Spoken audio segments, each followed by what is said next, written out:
morning! Good morning, good morning, good morning. Hello, Happy New Year to everybody. Got my New Year's coffee, and I'm feeling good. How are you guys doing? Morning, Cardi. Oh, bonjour, Martin. Happy New Year, buddy. Happy New Year. 2020 sucked ass in every way, shape, or form, and nobody cared for it.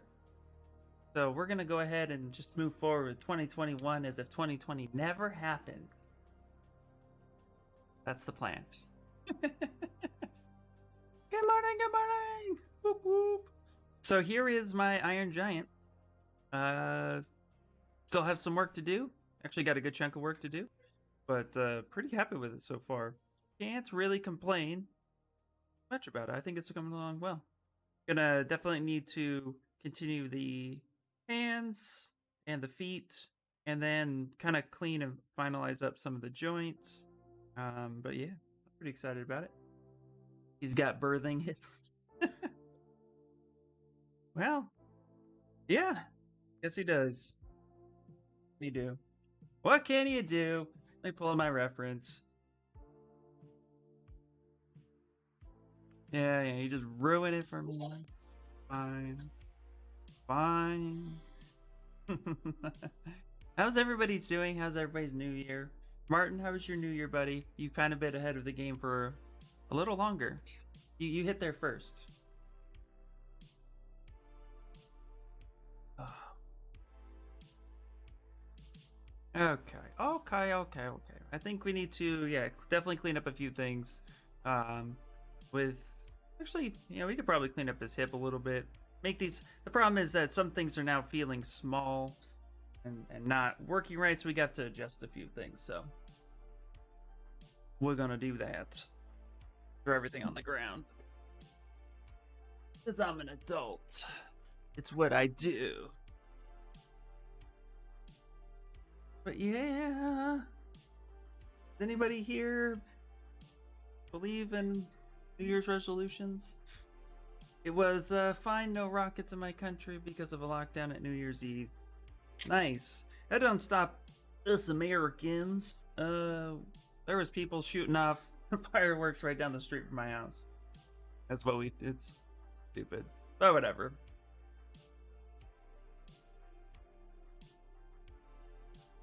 Are you sad that there was no rockets? I like fireworks. I think fireworks are pretty cool, but also, there's a lot of more important things happening. No, it was better without. Oh, nice. Well, there you go, man. Then it was good. Cool. Well, buddy, Happy New Year. We're gonna make it awesome. How's your project coming along? I've done not much this week. I decided to go to help take a break and just hang out. I love the peace and not that boom boom. Yeah. Dude, I totally get it. 100% understand. Okay. So here we are. Got our Zbrush. And we're gonna go ahead and start making some adjustments. We'll make his hips a little bit better. Although something interesting here. So let's see if it was just a weird glitch. I think it was just a weird glitch. Last week I was having some issues where I would click, and even though everything was its own separate poly group, it would actually select other parts of it. It was being a little weird, but it seems like it's acting okay today. But little things like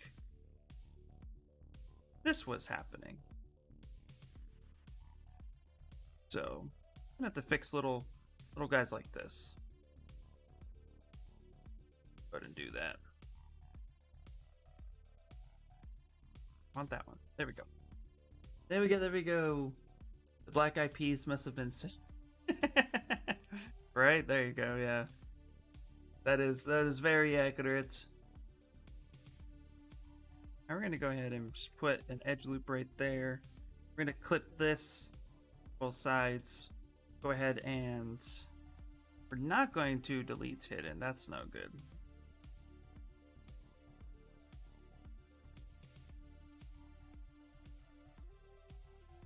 There. Now we'll delete hidden.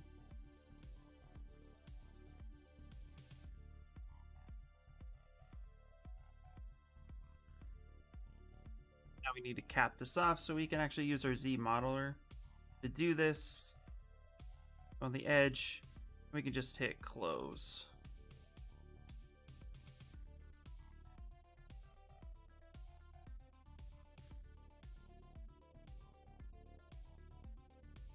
There we go. Just like that. Easy enough. Now we can put it all back. Alright, so yeah, we definitely need to make some things a little bit better. So, I'm gonna go ahead and start focusing. I'm thinking about making this... I've said this, I know I've said this a lot, but actually I got a neat little... over the week, I got a portfolio review, so to speak, which was really, really cool. And what I mean by that is I actually reached out to a guy who I know...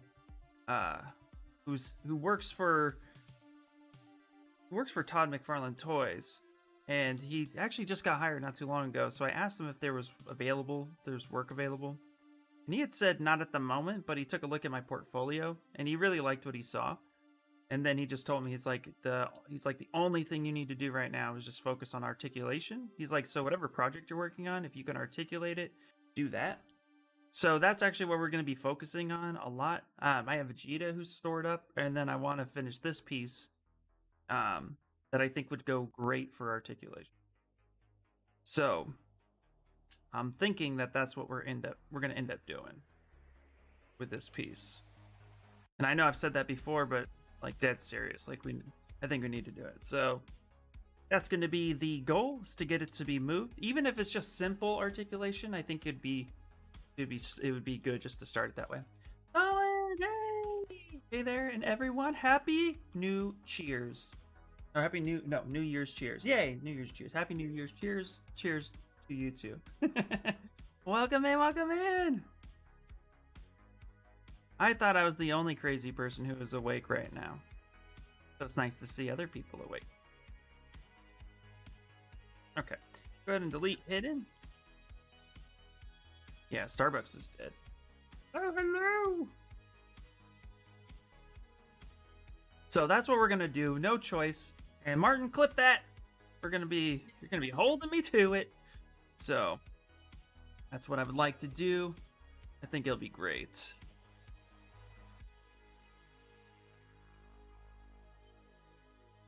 I'm gonna go ahead and select these inside ones like this. And then we're going to go ahead and scale these down just a little bit. There we go. I'll make sure that these are good. Hello! What's going on, Daha? How you doing? Happy New Year's to everyone.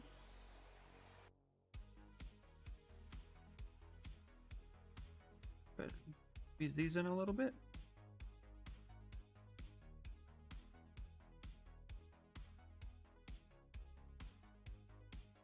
Nice. Now we're just kind of fixing things, getting the legs all looking pretty. Fix up some of this stuff. Let me see here. Actually, let's take this guy. Yeah. Let's actually turn around and center this to the world, and let's them at least scale this up and bring this down a little bit. I'm good. I'm good. New year, new 3D projects. Absolutely. I know I have a folder that's labeled 2020 projects. And since I didn't finish this one, I'm just going to squeeze this one into the 2021 first project. I'm really excited about that. I think it's going to be great. Let's see here. Let's see how far else. Yeah, I think that's what I want to do. Kind of encapsulate. Yep, let's see if that works. We need to take this ball and there we go. We need to do this and kind of move this up. Thing needs to be beautiful and symmetrical. But yeah, articulation, that's going to happen on this project. So we'll be merging certain things, keep it in mind. Obviously, I'm now thinking about pivot points a lot more. And I'm thinking that as a whole, ooh, I made a couple mistakes. I deleted some stuff I didn't mean to. Okay. Nah, that's what it is.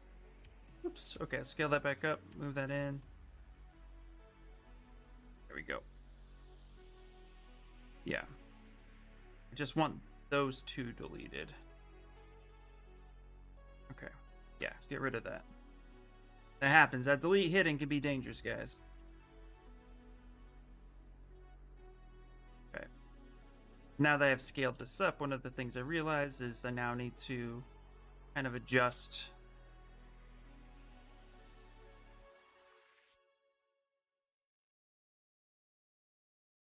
just a few. Here we go. Let's do that. Get this a little bit more center.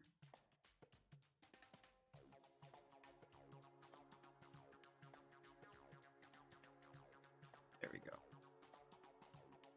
Something like that.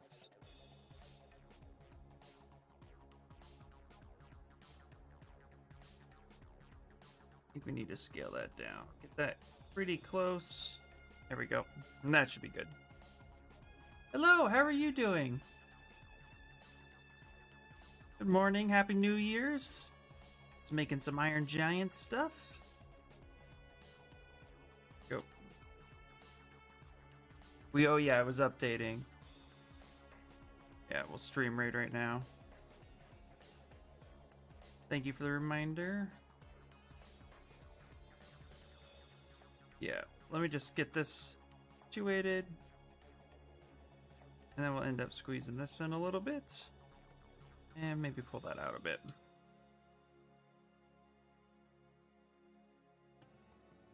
Something like that. Trying to make it all look good. There we go. Okay, let's save it. We'll start Stream Raiders. There we go. Yeah.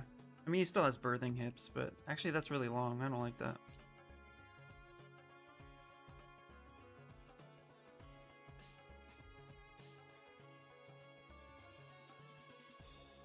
Let's actually make that smaller. Oh yeah, that's better.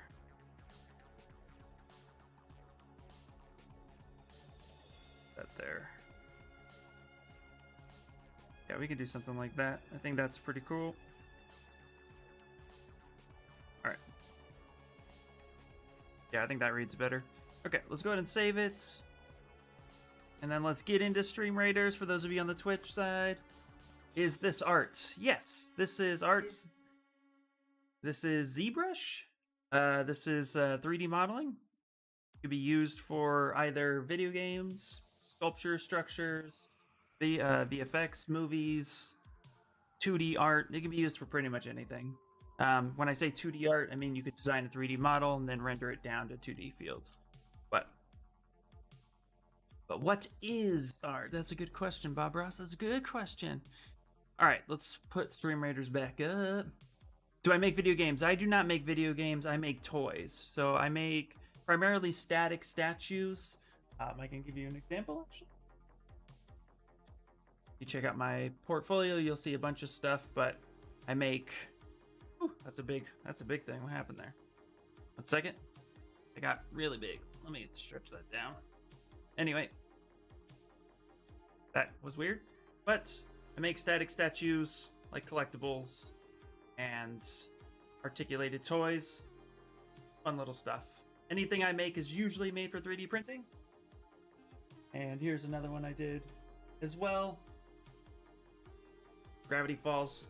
Some of the stuff I show on here, most of the stuff I show on here is fan art. I do some commissions on here, but yeah.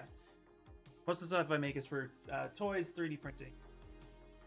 That sort of stuff. Okay, let's do Stream Raiders. Hey, thank you so much for the follow. I appreciate it. All right, so let's go ahead and... Okay. Retroland. It's... Let me click it. I am. Yeah, it's not working. Okay, let me reload it, guys. Let me reload it. Stream Raiders is being stupid. Yeah, here on my channel, it's very relaxed, very just, very chill. We play video games and sculpt. That was cool. That deserves a follow. Thank you so much. I appreciate it. Thank you, thank you. If you like to hang out and play Stream Raiders, come on in. You like the creature sculpt? Yeah, the creature sculpt was actually a concept based off of Greg Hornet. He's a comic artist, and he made a Gwenom that I just loved. And so ended up using his concept to create that, which is really cool. Okay, here we go, here we go. Stream Raider time. We're just going to go ahead and place this guy right here. So there you go. All right. Fire! Yeah, it's pretty cool. I like it. This is my first big, full hard surface character in Zbrush. So this one's actually been a lot of fun. So what we need to do is actually end up looking up some of the joints and get it looking a little bit more pretty. And then after we sculpt him, we may sculpt Hogarth and get him on top of his shoulder or something like that. But right now we have a male figure down here, which sets the scale for those of you who are wondering what's between his legs. And that kind of sets the scale a little bit so you get an idea of just how tall this thing actually would be, which is really cool. I have to go now, but be back in 10 minutes. Okay, no problem. Thank you so much. Take your time. All right. Let me take a look at what we got here. Let's pull up the... So for those of you who are new or curious, I always work, always work from reference, even if it's just another 3D model or some 2D art, just to give you an idea of what to actually do and how to follow it. So right now we're taking a look at his feet, getting a sense on how he's built. And I also like to check out how other people have done things just to get a sense of, you know, maybe something I want to change or do. So, like right now, I'm taking a look at his ankles, and the original character design by Warner Brothers is actually, looks like there's just ankle joints down here, so that's cool. You installed a Windows 10 update and it deletes everything on your hard drives. What do you do? Hopefully you created a backup of your Windows 10 install before you updated, and you can kind of roll back. If you didn't, see if there is a if you had set a restore point within Windows, which does include updates, and see if you can roll back to that if you did not do a backup. It was a fun question. Well, there you go. There's a fun answer. Give you a follow on our station. Thank you so much. Thank you. I appreciate it. Okay. Also, too, I like how this is a final rough. I just realized how they spelled rough. Final rough. Cool. All right, so let's go ahead and start fixing up some of his joints. And everything here just seems to be based off of a cylinder, sphere, or a cube. So for that, I've just been building them all using Zbrush's IMM primitives. And it's been pretty cool. So let's go ahead, let's pull it off of here, off of his knee. Go ahead, and now we're gonna split. I'm gonna go ahead and split on mast. You can utilize this.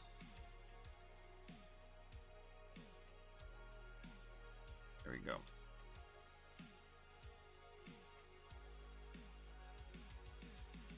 How's everybody's New Year's happening so far? It's been one day, and I'm already enjoying it.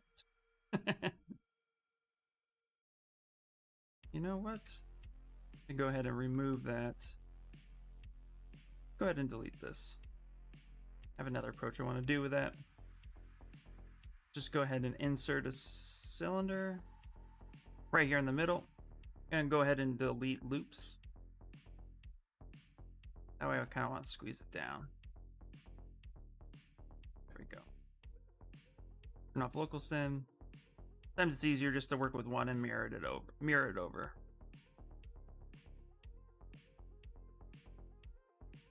Put that there. Like I said, I'm just going to be taking a look at the reference and then going from there. Looks like this thing needs a pretty decent joint right here in the middle. We'll put that pivot point like that. There we go. And also too, guys, I answer ZBrush questions as often as I can too. Even though this is a pretty just chill stream on my side, I just tend to, if you have any questions, if you're wanting to learn ZBrush, if you're wondering what I'm doing, as I walk through it, I tend to talk out my process. But also too, if you have like any type of questions regarding ZBrush yourself, go ahead and ask them. I always love answering questions. Do that right there. I think that would be cool. Pivot point. It's actually probably where the articulated joint will go into play. Actually come here for a second on his legs. We're going to split this one part off. Split hidden. And we'll move this down to the bottom because we're going to use live boolean to actually cut this section out. So let's go here to this folder. We'll delete this folder. And we'll delete this folder. We don't need that one. And we'll call this his chin cut. Now let's go ahead and insert. That's a cube, essentially, how that gets cut out from what I'm looking at. So, scale this down. Guess we'll see what I'm doing here in a second. Scale this up, bring it down. Like that. Put this in the folder. Then we'll turn on live boolean. Now we can see that we're just cutting this section right here.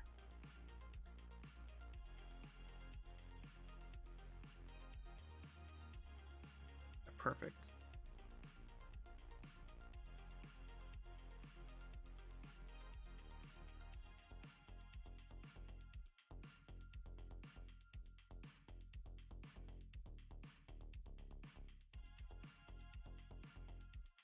Oh, that's why. Perfect. Okay. So we're going to go ahead and at this point we're going to boolean folder, which will give that cut. I'll put it right here. Let's go ahead and see what we got. And then we'll just go ahead and hit mirror and weld, which will do the exact same thing on the other side, giving us some geometry to work with. Now we have our new legs we can play with.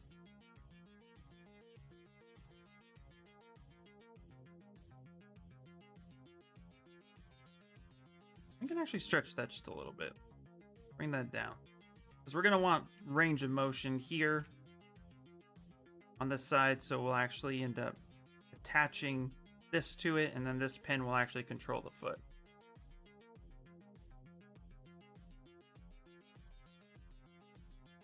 Let's scale this up so that it intersects and merges completely.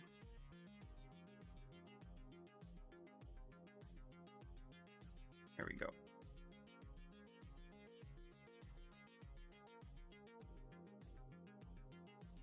Now let's grab our move brush just so we have a different brush. Click this one. Holding control, we're going to go ahead and actually stretch that out. Creates a duplicate. Set that in the center, scale it down.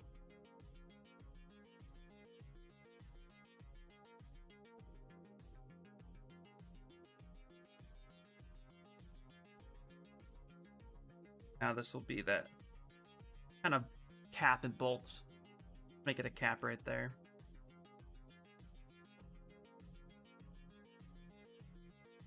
Yeah, that's perfect. Go one more time, scale this down. Scale it up a little bit.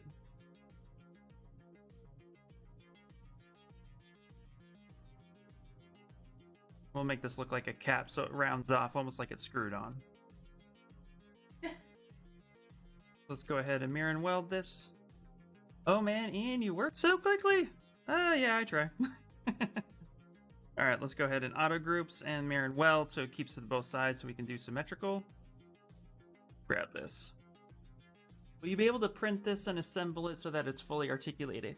Yes, Sickle Fritz, that's a great question. And yep, that's what we're going to be doing. This is the goal. we're probably going to, so for those of you who don't know what articulation is, that's just movement of a toy. And so I'm going to go to full camera for a second. So I'm not going to go extremely crazy on the articulated process just because he's not going to be very big. So that's going to limit some stuff. But my basic little Chris Evans toy right here, buddy, say hi. Anyway, he's limited range of motion. So he doesn't have a knee joint and he doesn't have an elbow joint. This is very limited articulated.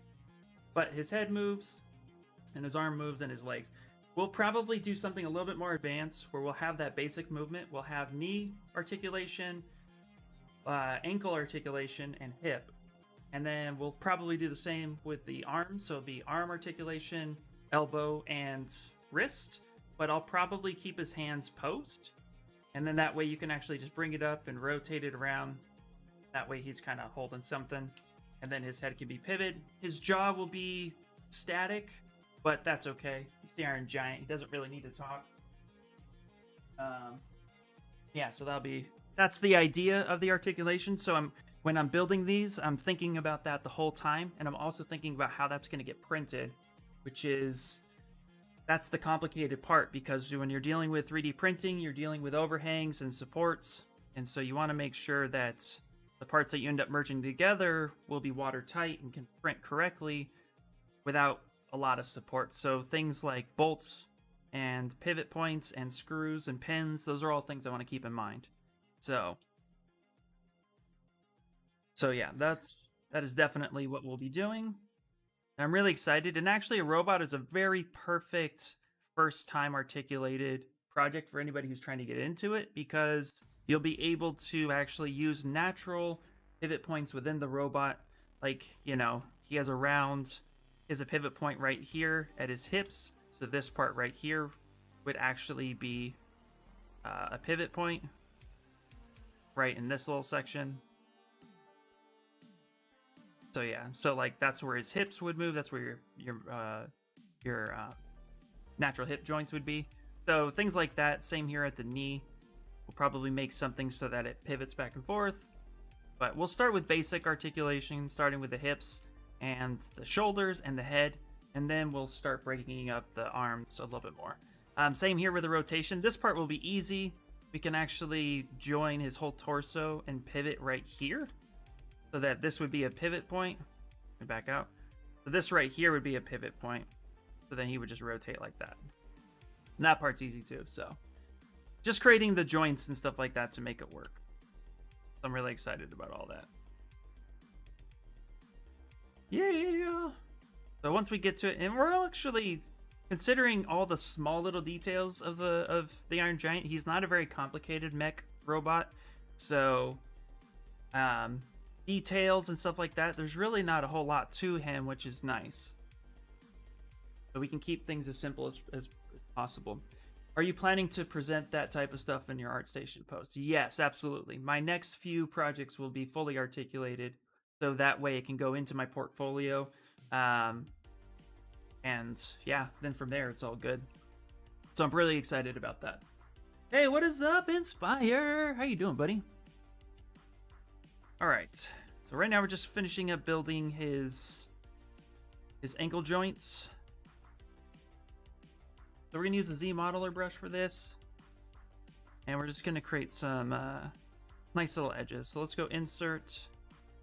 Let's insert this right here, and we'll insert a line here like that. So when we actually use dynamic subdivisions, it'll actually do a radius naturally, which is cool. And then we'll create a couple support loops on the inside of this beautiful cap, and that'll be good like that. And then for the rest of this is pretty simple stuff right here. So we're just gonna go ahead and kind of crease this. So quick way to crease everything is just to go to polygroups, group by normals, go to geometry, crease, and then crease polygroups. And then what we'll do is we'll come here to crease, and we're gonna uncrease this one loop right here. So complete edge loop, uncrease that. Now we have something as simple as this. Hey, thank you so much for the follow. Welcome in, welcome in. Now we can go ahead and go back to auto groups and then mirror and weld, so that way we have the single groups. And we can go ahead and grab this guy. Get out, and we're gonna go ahead and copy it. Just gonna rotate that around. And we'll bring that in here. So that's kind of capped that way. Complete hidden. And then just mirror and weld. There we go. And actually this whole thing can get kind of squeezed in a little bit, I think.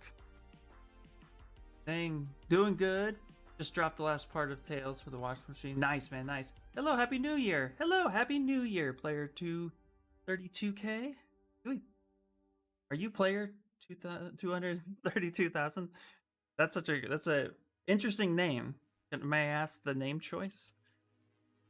Like, just interesting in a good way. I like it. It's cool. It's just so unique. It's like a cyberpunk title. Well, all the ball joints just snap together. Yeah, that's a good question. Yeah, I'm going to basically make my joints so that they do snap together. So what we'll have to do is create a few cuts with spacers and little parts that basically are flexible. So you want to keep that in mind too. And we'll get into that more when I start making the joints themselves. Because we'll basically be taking, like for his knee, there'll basically be a cylinder cut out with a pin through it. And then that'll allow it to rotate. And then we'll have to create natural stopping parts so that it makes sense when his knee will only go so far and it'll only bend so far back.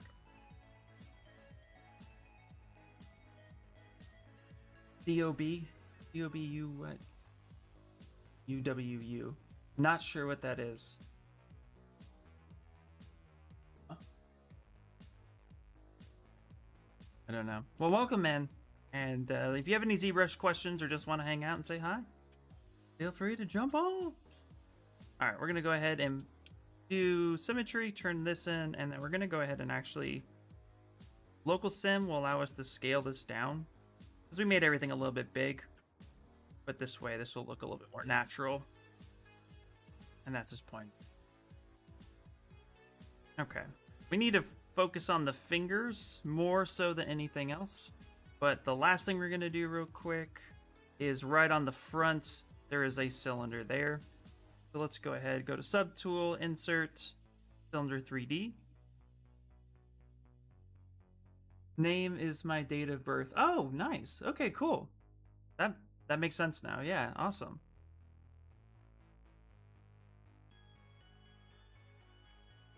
I'm going for making a cloak. Wish Lux. It's easy, Colin. You could do it. I know you can do it. Cloaks are super fun and easy. If you have any questions while you're doing that, let me know. I'll totally answer it for you. But you'll love it. Cloaks are very, very simple. The fun part about them is use dynamics if you can.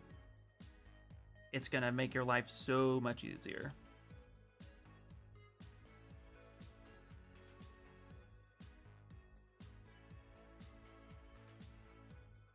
Okay, we're gonna kind of put that right in the middle of his shin. So like right about there. Very nice. Okay, we're gonna put this down a little bit. Okay. And the thing to remember here is that we're going to have to make a cut here so that his foot is actually... so that this will pivot. So we'll have to cut this out of his shin as well. So we'll go ahead and we'll actually duplicate this one. And then we'll bring this all the way down. So remember that shin cut we did? I'm going to go ahead and put that back up. Actually take this shin part. Let's go ahead and delete these for a minute. Come back onto here.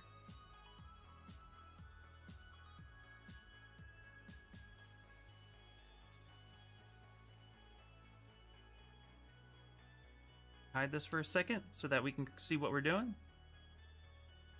I'm going to take this one, and we're actually going to scale this up a little bit. Something like that. Take a look at the other one that we have. See if there's enough space, which it looks like there is. That's good. scale it up a little bit more. Even raise it up just a little bit. Something like perfect. Now we can go ahead and Boolean folder. Take that and then mirror and weld without local sim. Because if you mirror and weld with local sim, I'll show you what that looks like. Mirror and weld with local sim. If it's not truly center, it may not merge the side a little bit. It gets a little weird. So I like to go without. Awesome, thank you. Yep, I'm gonna try to use the shape modifiers. Nice. That's the way to do it.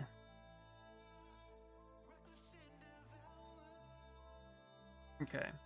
Let's go ahead and let's go ahead and crease the edges here real quick. There we go. And then mirror and weld.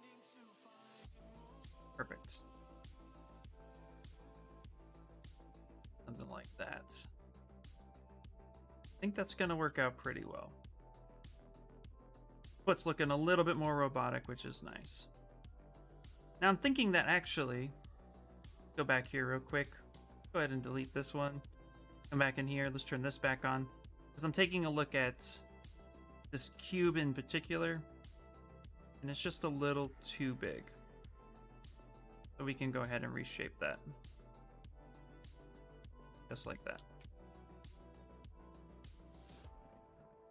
There we go.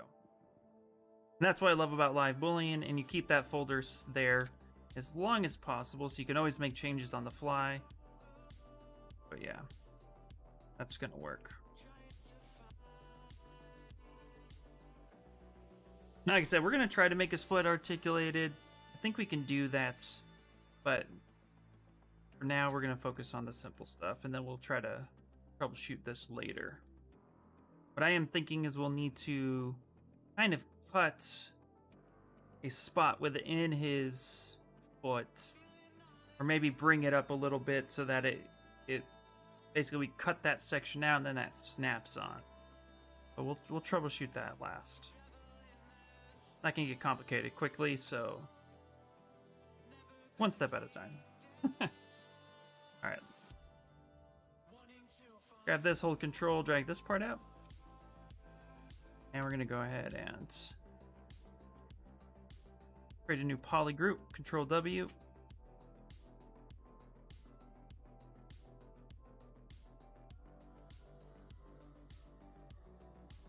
Actually split unmasked. So you know what, we're not going to do that. Changed my mind a lot, don't mind me.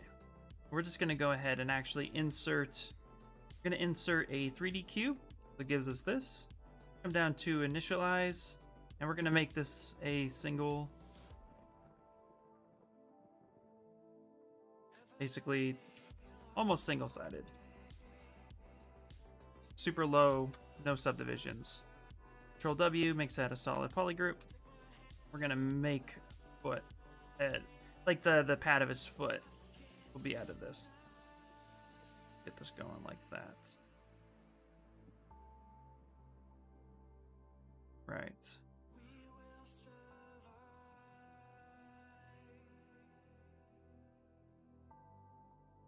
And I'm thinking we're going to get a little fancy with this foot. I think this will be fun, so we're going to try something. I'm going to go ahead and bring this up a little bit.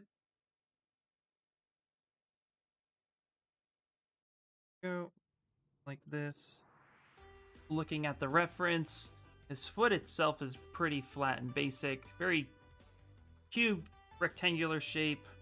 Very simple. There's not really a whole lot to that. Stream Raiders ready? No, not yet. 6 minutes. Okay, so basically just trying to get something that's going to be functional.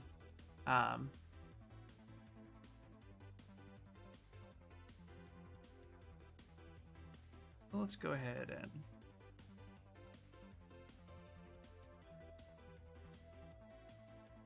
thinking I kind of want like foot to have like almost like a shoe. The word I'm looking for.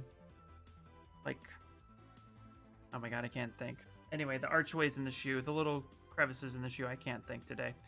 Happy New Year's! I can't think. The tread. Thank you. Wow, that was something. Please. That's okay. I was only half paying attention to what I was saying too. What does that tell you?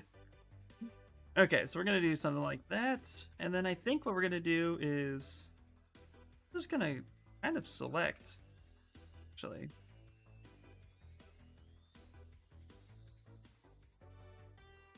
okay, we're just gonna go ahead and take an insert single, and we're just gonna create something like that. Now on this one, we're gonna go inserts and multi, something like that. What I'm thinking, we select every other one, invert that. That doesn't quite work, does it? Maybe, let's see. No, that's not gonna work. Maybe we can always cut it.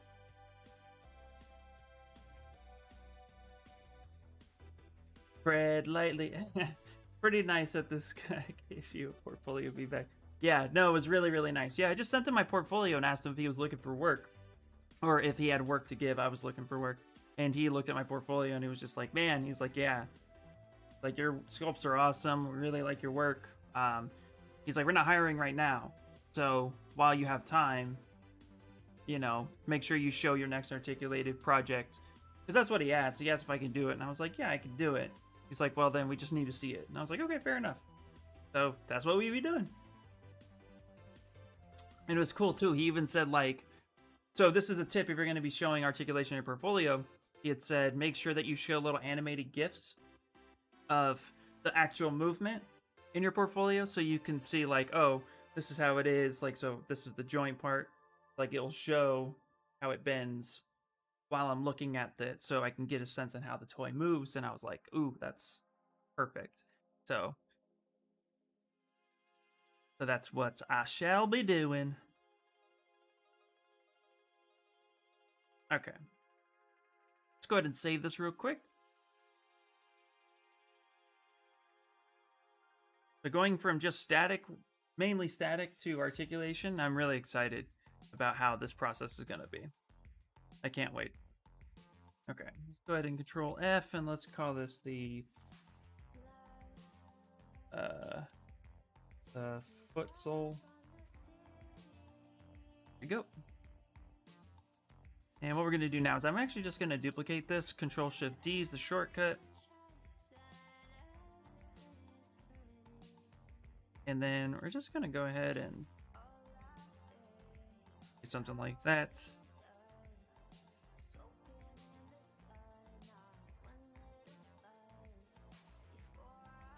Get a sense of how this is going to be moving. Scale that down. Something like that. I'm also going to hold Control and kind of drag this up. When I get to a spot I like, let go of Control.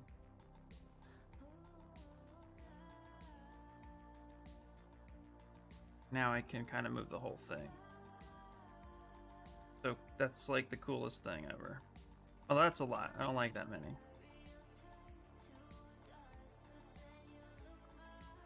Okay. Turn off live boolean for a second.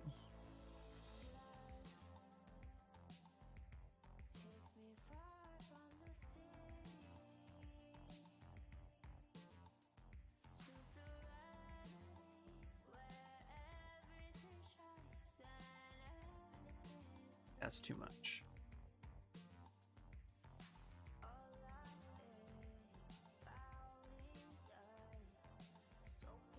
Okay. Yeah, I think that'll be good. But what we're going to do is let's go to solo. And we're going to do a couple things real fast. We're going to add some support edges. So let's go to insert, single. So it kind of rounds off a little bit. Like such.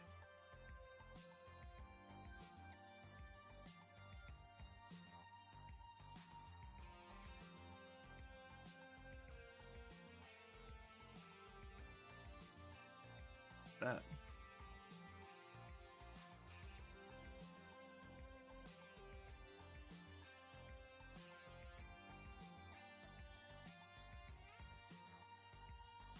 There we go.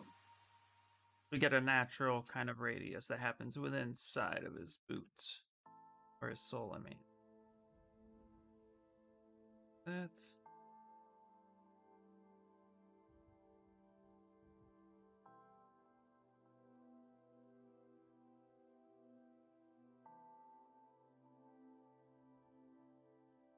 There we go.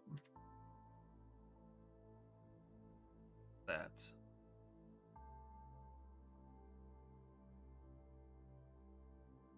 Okay. Keep that there for now. What we're going to do is we're actually going to add one more to this guy. Ooh, that's Stream Raider time. Oh. We have a lean crew. Not surprised. That's okay.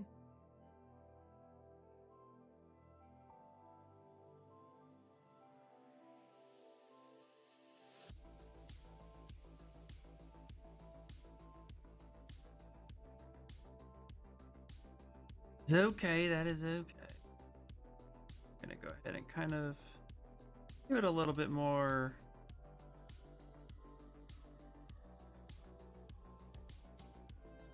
Kind of give it like a little bit of a lip.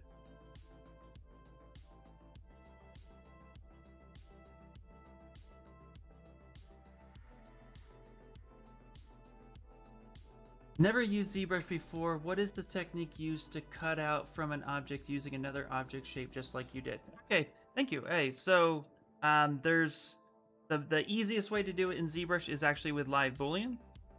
So I'll show a simpler version because the setup right here is a little complicated. But let's say if I have this sphere right here and I want to cut a basic shape into it, then what I'll do is I'll insert a new shape, call it a cylinder. We're just going to put it up above, shrink it down. And then what you're going to want to do is to cut an object against another object, the cutting object needs to be below that subtool. So if I want to cut into the sphere, I need to have the sphere on top. And then I need to have my cutting object down below. What I'll do is, and I'll zoom in real quick so you can see, you have a few different options.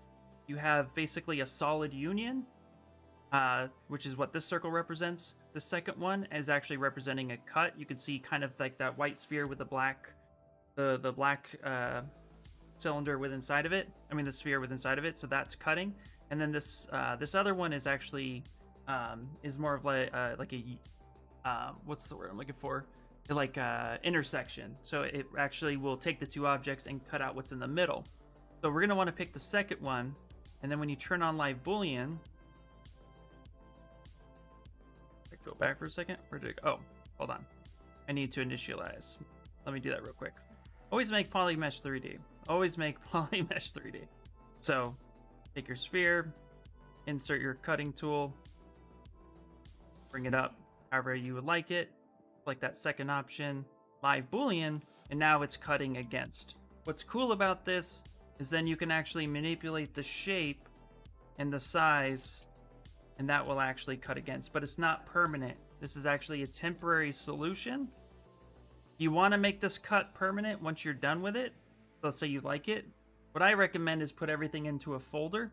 Originally, what we would do is we come down to Boolean, which is here, and say make Boolean mesh, and this would actually make a second subtool that then has that there, and everything is applied. You can see it's now cut. But if you wanted to organize your files, what I recommend is putting everything in a folder. So Control F will put your tool in a folder, name it what you would like. Put your main tool that you're going to cut in first, your cutting tool underneath it, come up to the cogwheel, and then say make Boolean folder. And now it's going to make it, that's going to cut against and give you a second tool. But this way it's organized, and so if you don't like what you see here, you can always delete this one, come back and edit and recut. So hopefully that answers your question, Null. Null Rux, hopefully, I think that's how you say it. But yeah. Yeah, it's so simple, right? Hey, no problem. Thank you for the question. That was a great question. Thank you so much. Oh, lol irks. Null irks. Very cool.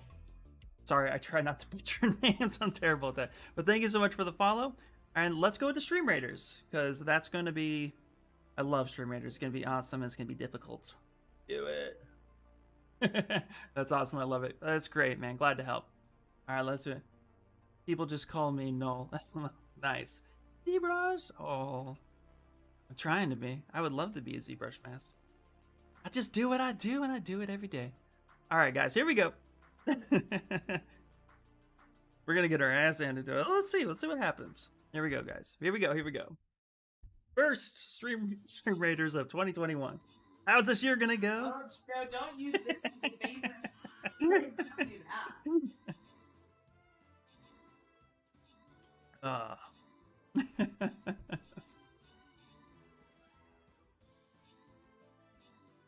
Let's see. It's yeah. 8 allies, 28 enemies. Enemies.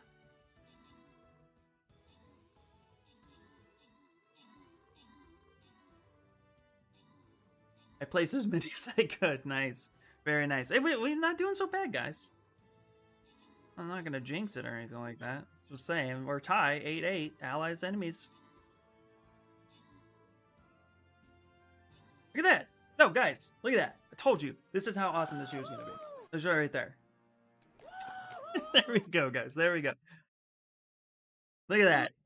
Cardi with 54. Cardi with assist. I'm not even going to leave this up to chance. Literally, I'm just gonna give that to Cardi because you clearly destroyed all of that. The one man. So that just goes straight for you. That's just awesome. Just literally, we would have lost that in the other way. So there you go. I finished some project 2 in 2020. Nice. There we go. Look at that. Bronze glitch paladin skin. Ooh, paladin skin. All right, let's go to skins real quick. I like that. Let's see. Where's my paladin? Oh, right here. Yep. Equip that. Perfect. Okay. Go back to campaign. Go to this one. And then I'm just going to put my paladin down because look at that skin. Look how beautiful that is. All right, guys. All right. Now we're going to go back to Zbrush. And there it is. There it is. All right. So what I'm doing here, so with the same process of live Boolean, this can just get a little bit more complicated. When you start stacking multiple items, what you just want to make sure is that you keep the cutting tools down at the bottom. So that way you can constantly stack. So we just kind of want to make sure that when we do this, it's going to be done right.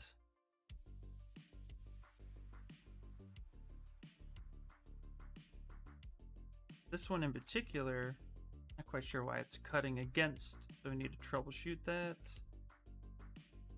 Could also just take it out of the box so that there. Oh, okay. There it is. There we go. There we go. Yeah, we'll do that. And go to our cutting tool. So again, cutting tool's at the bottom. Gonna go ahead and just kind of raise that up a little bit.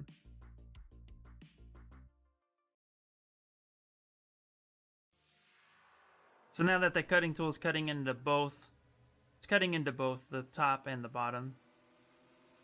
It'll be perfect. Now when you have multiple tools in the folder together like this, and when you can see that they're all separate subtools, when we go to merge this together, that's what the Boolean folder will do. Not only will it cut, but it'll also merge objects together. And so we can go ahead and hit Boolean folder. And now this is what we're looking at. We have that shoe that is cut. And then we can go ahead and mirror and weld so we have it on the opposite side. Now we have our soles of our shoes. Or our feet. He's a robot. He doesn't really have shoes. And there, that's looking pretty good. I'm liking that. Okay. Now, just to give his ankle just a little bit of love, select this cylinder, hold control and drag this out a little bit. We're actually just going to go ahead and shrink this down. And we'll attach that right there. I think that's just going to give it a little bit more plausibility of what's happening.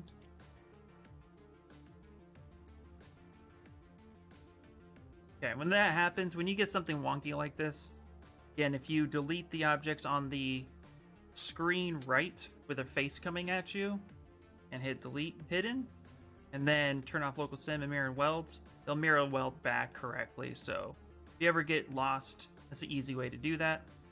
Auto groups mirror and weld. What is up, Joy? How you doing? Hello, hello. There we go. Just building the Iron Giant and everything's looking pretty. Doing good. Happy New Year. Nice. Happy New Year. I love it. We're going to be taking 2021 and just making it our own. It's going to be a great year. This looks sick. Thank you so much. Yeah, this was fun. We built this, let's see, Tuesday. My stream schedule's been off this week. Yeah, Tuesday we built it, blocked it out. Now we're just refining it, and then it'll be moving to articulation. I'm actually thinking at this point, we might as well just get into the articulation process on the second half of the stream, because the detailing process isn't going to be that bad. We just need to fix the fingers a little bit, make them look good. You know, we're not going to be articulating... I don't think we're going to be articulating the hands so much because he's going to be a small figure. But maybe we'll have his hands rotate a little bit. So we'll pose them final. Maybe we'll give him a sword or something. A little Ready Player One Easter egg sword or something. But we'll basically have his hand, or maybe it'll be open palm or just kind of relaxed. But that way it's articulated and it can be rotated. And I think that'll be cool. Have you seen that video of these dancing robots from Bison Dynamics? I have, yeah. Yes. Aren't those completely CG, though? I believe... Those are the real ones? The dog one. Well, I remember seeing a bunch of this stuff a couple years ago, and a lot of it was CG. But this is an actual... No, they are 100% real? That's so awesome. That's so awesome. Send the video away. Next Knox, what's up, dude? What's up?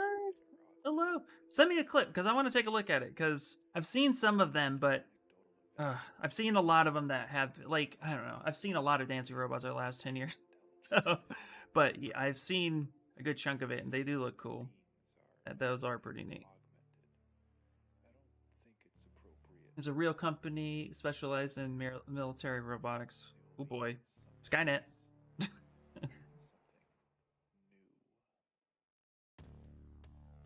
Okay, so let's go ahead, and I'm actually going to flatten that out a little bit and then scale this up. There we go. Kind of get that pivot point going. Well, that's pretty cool, man. I'm back. Hey, welcome back. Yeah, there's a group called Corridor Digital who did a spoof video where they were pissing off the robots. That one was CG. Okay, cool. Yeah. Okay. Well, I've seen some of those too, but yeah, it's just crazy to me.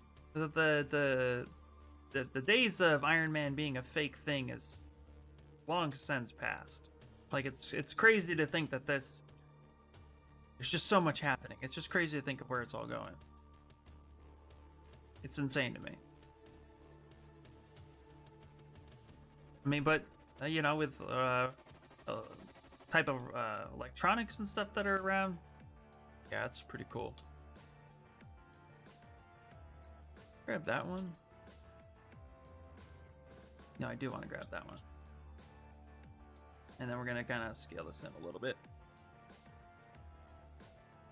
Hello, hello! Someone actually made working Iron Man booster jets. Yeah, I've seen a couple. I think Adam Savage had a part to do with that, didn't he? Pretty certain he did. But I did see there's a guy on YouTube.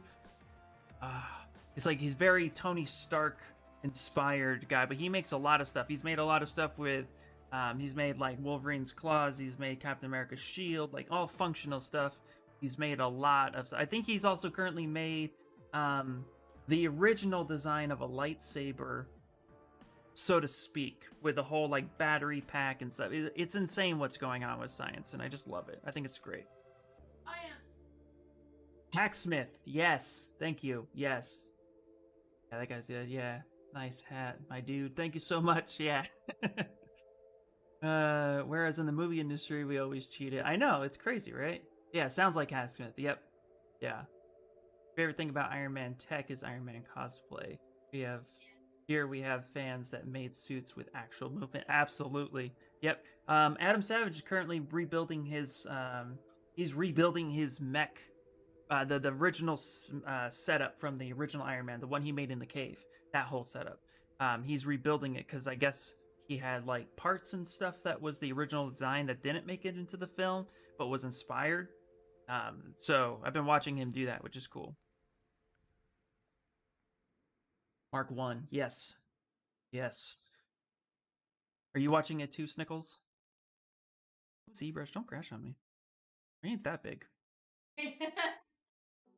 You act like you're 20 million.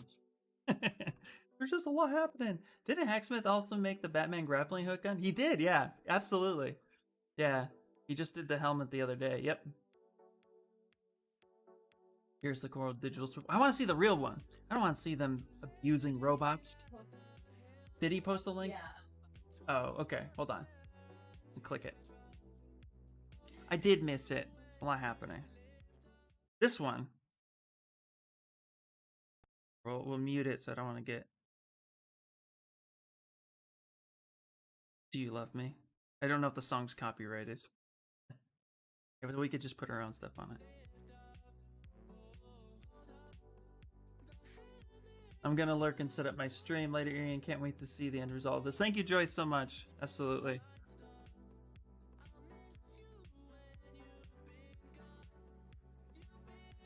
That's cool. Yep. We need to get some like Super Saiyan powers because I have a feeling one day we're gonna have to fight these things.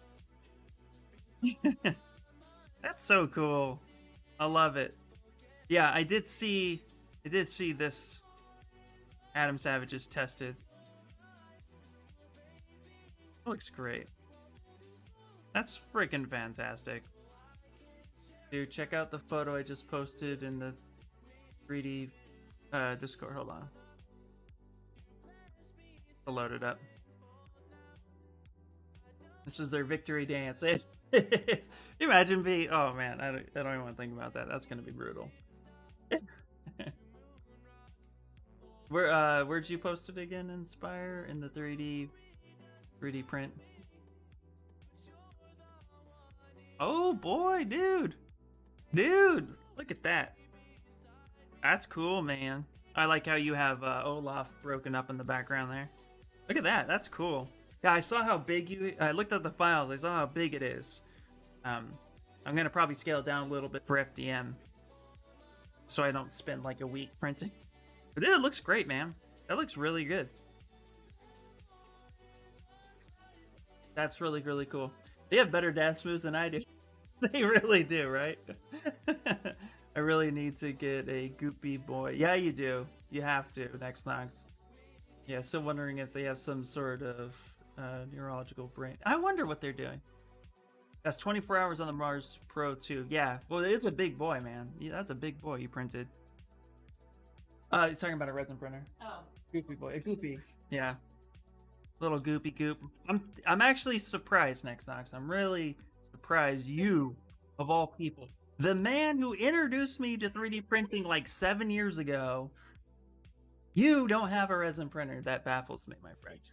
That baffles me. You need to like get yourself something. They're cheap too, man. They're cheaper than FDMs when we got into FDM printing. Just think about that a dual extruder one that you paid for a while ago. You can get like 2 resins for that now. I have saved up for one multiple times, but spent the money on other things. That sounds like an excuse, my friend. I'm just kidding. Oh. Okay. So I'm actually going to... We need to... It will let me grab it. Oh my god. Okay. Actually need to kind of beef this guy up just a little bit. Because he's just a little... That's gonna break. I have a feeling that will break, and I don't want that to. So let's go to solo. Let's go to local sim. Oh, that's why. Okay. What's the scaling? Oh my goodness.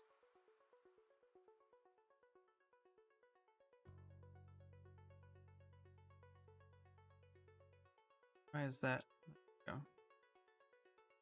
There we go. We can scale this up a little bit. We need to scale this up. But this will actually be functional. He's not going to pivot here, so we can actually connect this. We can connect this piece, no problem. Take this one. Let's actually scale this in.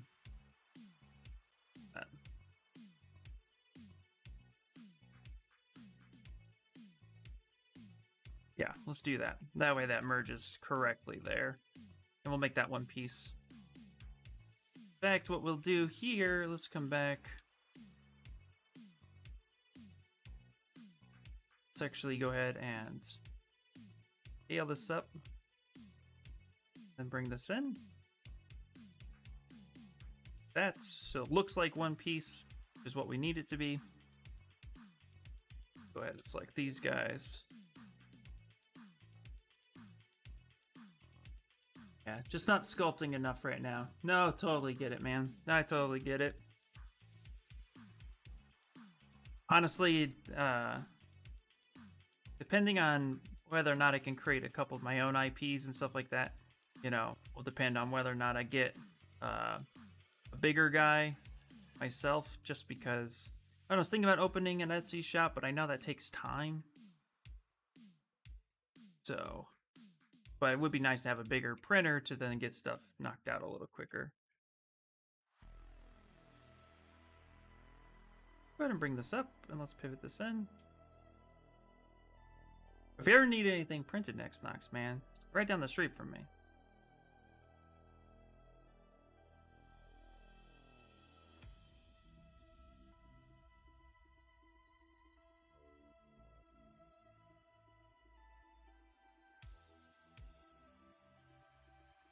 Okay. There we go.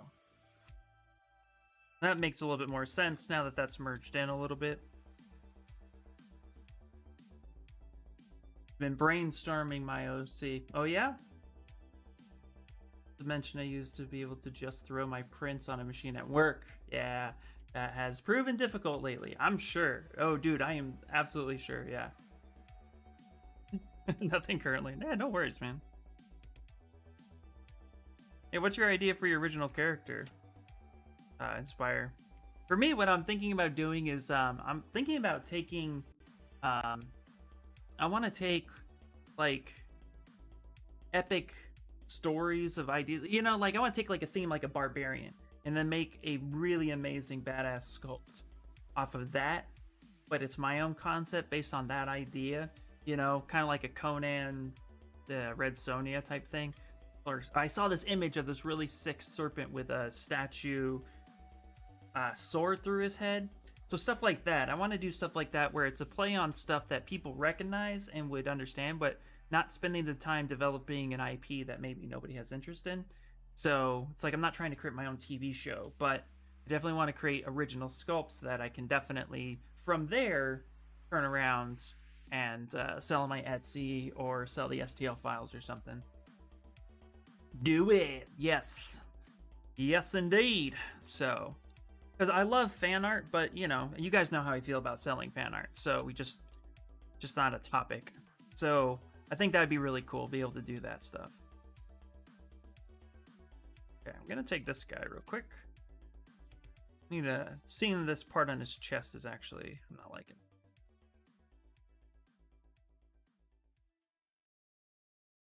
it. Here, let's take this. We'll scale this down.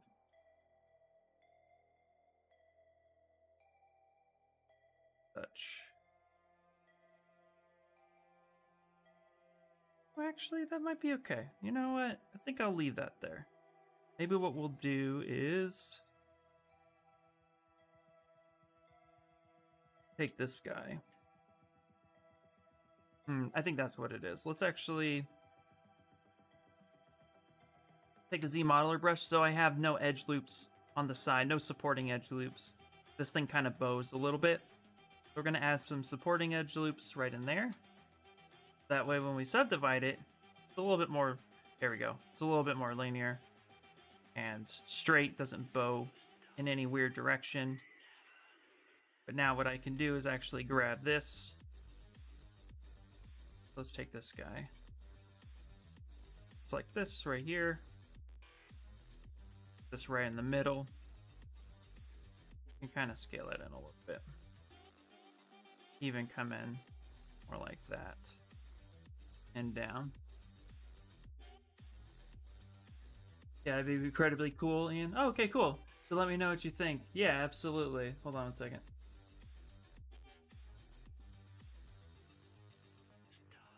Yeah, I'm not sure about fan art or movie clips as portfolio pieces. Fan art and movie, that stuff's okay. Like, I say stay away from stuff that's extremely recognizable that you can get really hurt from. But I think, like, the idea of a portfolio is just to show that you can do it. And, like, for me, since I do statues, fan art's okay because most of what I'd be sculpting as collectibles would be some sort of IP, like Demon Slayer, Dragon Ball, you know, Marvel, DC. So with that stuff, that's okay, but, you know, you just can't make it, you can't sell it for yourself legally. You have to yeah, exactly. You have to basically just showcase. And if you can work off concept, that's the way to do it. Yeah, wow, Inspire, this is a pretty big one. Yeah, so far I've landed, hold on. Did I miss something? Hold on. I want to make sure I didn't miss anything in the chat. Okay, hold on. Sorry, just making sure. Check. So far, I landed on a witch named Lunar. Okay. Yeah, she came into her powers late in life and is beyond the other witches in her class. Don't know what to call it. She's super clumsy and her spells never work right. That's cool. I do like that. That's really cool. I like that. That's neat. People love witches and stuff like that. And you make a clumsy witch. That's really, really cool. Inspire. I actually like that idea. I really like that idea, buddy. That's a great idea.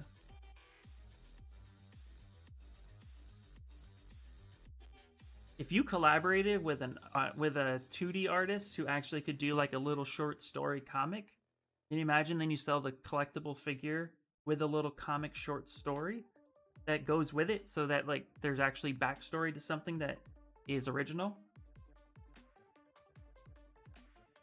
Or you create little art cards. There you go. You create little art cards. You render out your ZBrush renders into 2D illustrations. But that way you can get your art cards and you can pose her in different ways. And then the card matches the pose. And it has the backstory. There you go. You got me thinking now, man. All right. That's cool. I really like that, dude. I really, really like that. Okay.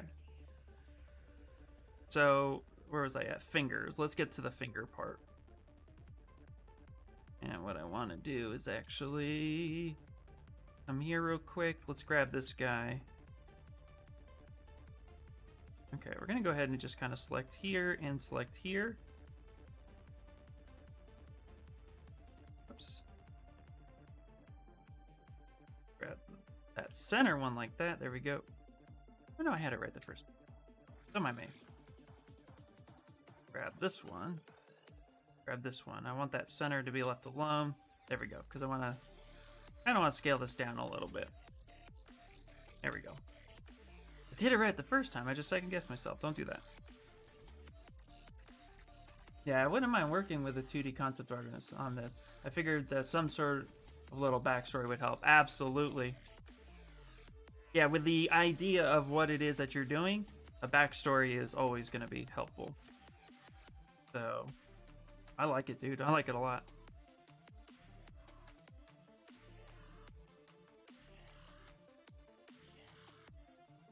There we go.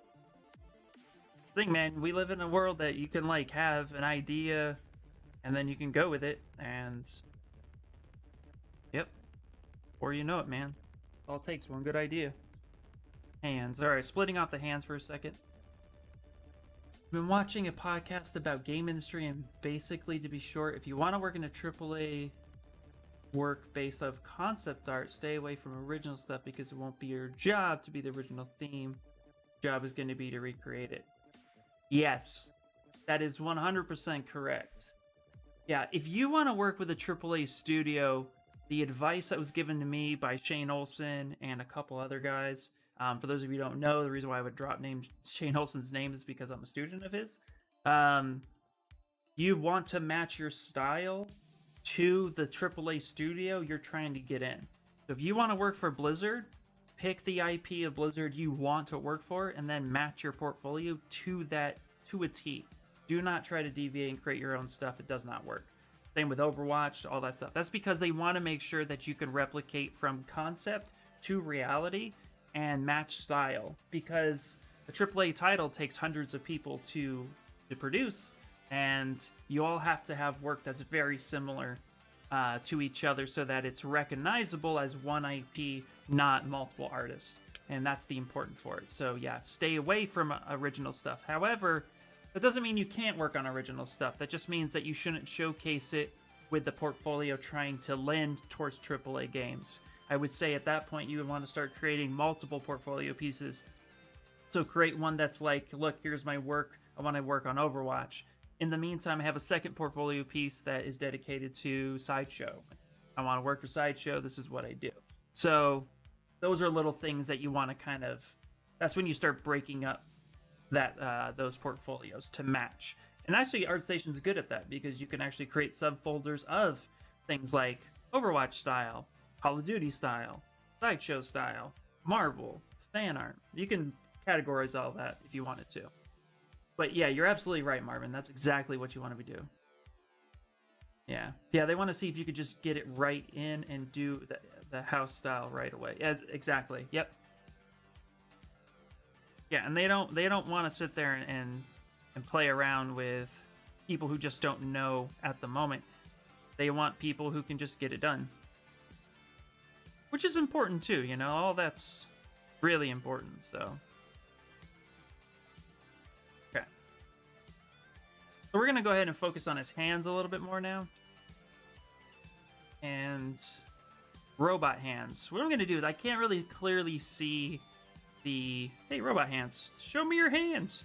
You don't have hands. Did you notice that? This guy doesn't have hands, so I can't even model off of him. All right, let's go to Google, and then we're gonna type in Iron Giant hands. Let's go with more robot hands. Kind of want to see if I can get it close up of his hands. Perfect. Look at that. Easy.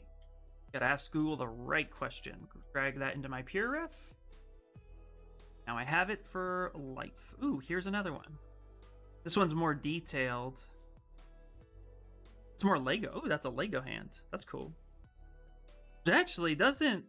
That's actually good information because it's just basically Legos are just, they're all cylinders, spheres, or cubes. So this works actually with a block out. So we can actually use that. Clearly ignoring stuff like this intersection piece. This would all be one part. But yeah, that's actually, I think that works. Perfect. His hand just got cut off, so he can't hold to kind of take over the world. Exactly. Exactly right, man. Exactly right. All right.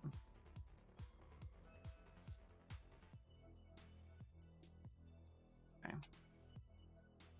So actually what we're going to do, let's move this hands all the way down at the bottom. The folders are good for quite a few things. The main thing, let's go ahead and save this real fast. Main thing folders are good for is to organize and have live boolean functionality without having to make multiple subtool projects. But they're also good for like breaking up an individual item like a hand and having multiple stuff that makes up the hand, then just merge it back together when you're done. So the folder system is really good. Naming convention, though, kind of suck at that. So I always feel like my names just get lost so quickly. Come on, Zbrush, you're not. Zbrush is like at 229,000 points, and it's acting like it's at 229 million. Alright, so we're gonna go ahead and delete that folder and that foot scale. Now we have his hand. Here, real quick. Make sure I have, yeah, okay. I'm gonna go ahead and move his foot down. So let's go ahead and merge this together, and we'll call this his foot. So we're gonna rename foot. Don't give robots opposable thumbs. Yeah, really don't. Really can't do that. That's dangerous. Just attach a rocket to his arm. That's all good. That's the thing. We see a dancing robot, but hidden inside are these little Mandalorian micro robot rockets that are just gonna destroy us. Okay, anyway. Like, nope. Alright, so we're gonna go ahead and call this hands. Now we're gonna go ahead and break this up. So go ahead and split hidden. Now I can just work on the palm uninterrupted. And turn everything else off that we don't need.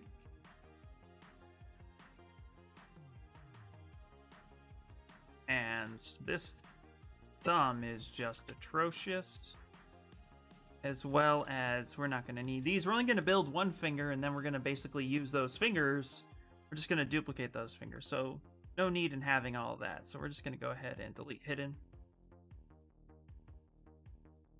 Such. Now we just have the one. In fact, we're actually just going to go ahead and turn off symmetry. Just delete that other side. We'll end up mirror and welding. So go ahead and delete hidden. Just work on the one hand and be done with it. Ooh, boy, oh boy, oh boy. That's Stream Raider time? Here we go, guys. Here we go. Here we go. 8 whole units. Love it. I love it, guys. I love it. All right. Stream Raider time. Do it. Here we go. It's only a 3. We'll be fine. J Crew, what's happening? Happy New Year, J Crew.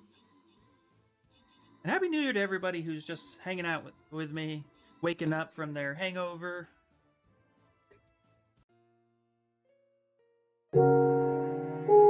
There it is. We died. We died. We died. No excuses, okay? Excuses. We died. Well, there was that. Okay, well, let's open up our salvage chest. And let's go ahead. Let's keep. Is there a new event? Oh. Warrior Scrolls. There we go. All right. Here we go. Just there it is. All right. I'm going to put a flying rogue right there. You guys do what you want to do with it. All right. Yes. Can't do it all my lonesome. All right. Now, by looking at his hand, we're going to go ahead and sculpt this bad boy. There we go. So, I'm going to go ahead and select this point right here. Let's turn dynamic off. There we go. We're going to select this point. We're going to go ahead and move this. Ooh, actually, you know what? Law to you guys. We're going to take the Z modeler brush. Let's create some support loops because we want to round off these edges here. So we're going to create a support loop right there. I'm going to go ahead and grab this one. And we're going to just kind of move it in the middle, about there. Do the same thing on this side. Grab this section. Here, put it about the middle. Okay. Then we'll come over here, add in another edge loop. And actually, instead of grabbing a point and then scaling, what you could also do is you can actually take our edge loop. Let's add it right here, hover over the edge, and we can actually go to scale. So edge, scale, and we can take this, go to here, let's go to complete edge loop. You can actually just scale the whole edge loop itself in, kind of rounding that down. Go, something like that. Yep. So when we go to round it, it naturally creates that little curve right there. Let's go do crease.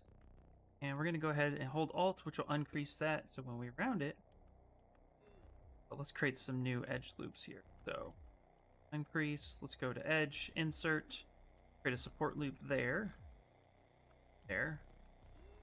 up there, and right about there. Yes, please. And then let's actually go and uncrease everything. Let's get the shape going ourselves. So go to crease, and then we'll just go to uncrease all. And we'll make sure that this actually kind of rounds everything out the way we want it to. Having complete control of our model is what you're going to want. So adding edge loops close to an edge when you go to dynamic subdivid is actually going to give you nice fall off radius instead of collapsing on itself. So that's what we want to do. And his hand is basically a funky little human hand. It's essentially the one I'm looking at right there. It has a sphere, cylinder, and then a rectangle that's kind of collapsed. That's really it. Nothing too crazy. And then of course cylinder, and a little rectangle that is collapsed. So this isn't too complicated, which is nice. It's just the way it's all attached is joined together with other cylinders, so make sure to do that right. Yeah, go ahead. So let's actually go ahead and get rid of these two right here. Go ahead and hit delete hidden. We're going to bring this up.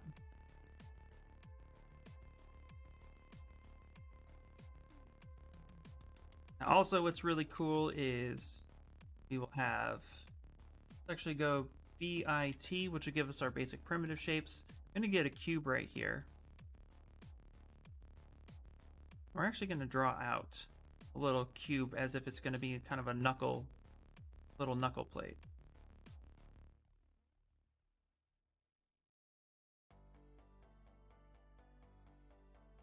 There we go. Something like that. Scale this down. You're going to make the fingers movable. I don't know at the time. I'm actually going to, right now, I think I'm going to keep them, because of how small he's going to be, he's not going to be a big piece. I'm thinking 6 to 7 inch figure. So his fingers would be really small at that point. So I'm thinking that either I make different posed hands that you could switch out, or I just take the one pose and then that's it. And so like his hand would be like kind of cupped like this, but then it can move. But then if I sculpted Hogarth, you could put Hogarth in his hand. I think that'd be kind of cute. So based on the size, posable fingers may not be the way to go because that's too small. That'll typically break. Yeah, that would be super tiny. Yeah. And that's the important thing to keep in mind, is that when we're talking about articulation, we want to make sure that we factor in how big it's going to be, so then we can assume the things that are going to be super small. I mean, his fingers might be little over like 2 millimeters. Let's say maybe like 4 millimeters. That's tiny. That's very, very small. Okay, so what we'll do is we'll split unmasked. We're going to label this part knuckle. Let's go knuckle, just so that we have that there. No, we don't want to cut it. And then for this one, will be his finger. Let's rename this finger. And then this is his palm. There we go. Let's go ahead and save that. Yeah, that would be tiny. Exactly. Yeah.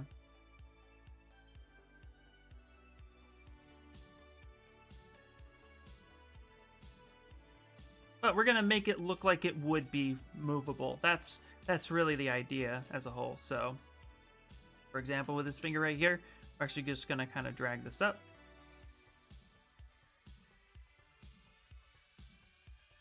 Leave a little bit of space in between. Actually do the same here. We'll leave a little bit of space in between. Go ahead and hit auto groups. So we can grab this guy. And then what we're going to do with this one is we'll extend it up. Same thing, auto groups. Now what I'm going to do, click this. Click this one.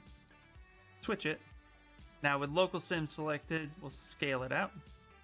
Give us the idea of his finger. Do it from the center, that's always important. This guy.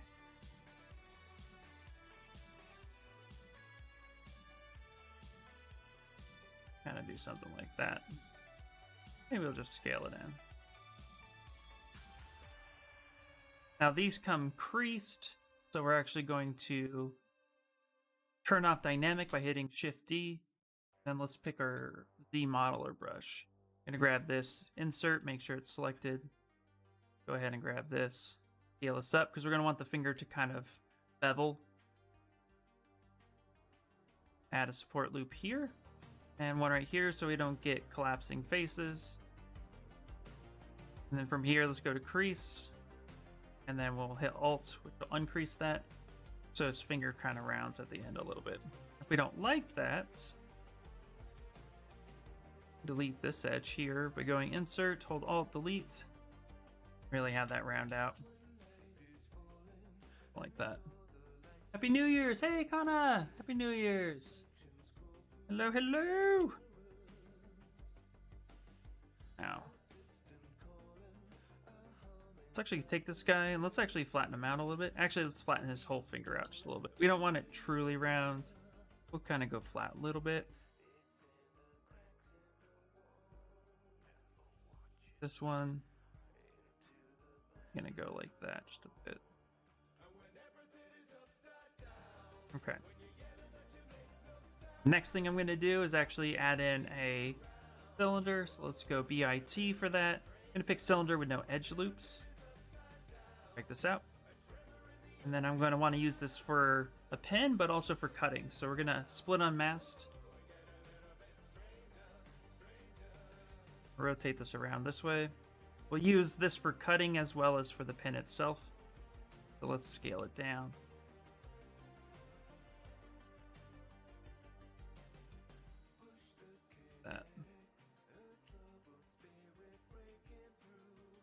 Up to. Yeah, kinda happy New Year's. How was your New Year's? What is happening? Alright, let's go to auto groups. Same thing, VZM for Z modeler. Now this is where the local sim mirror and weld comes into play. So if I wanted to create a support edge loop on this side like this, and then go ahead and hit mirror and weld, would it actually do that? Oh yeah, it should, but we do it on the other side. I rotated it the other way.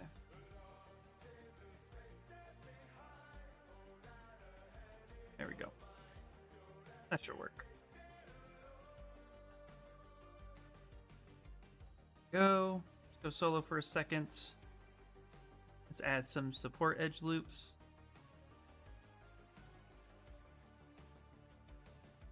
There we go, like that. Perfect. Something like that.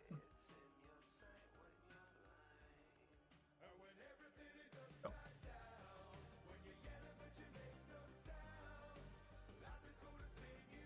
There we go, there we go, there we go. select this one. Gonna go ahead and push that down.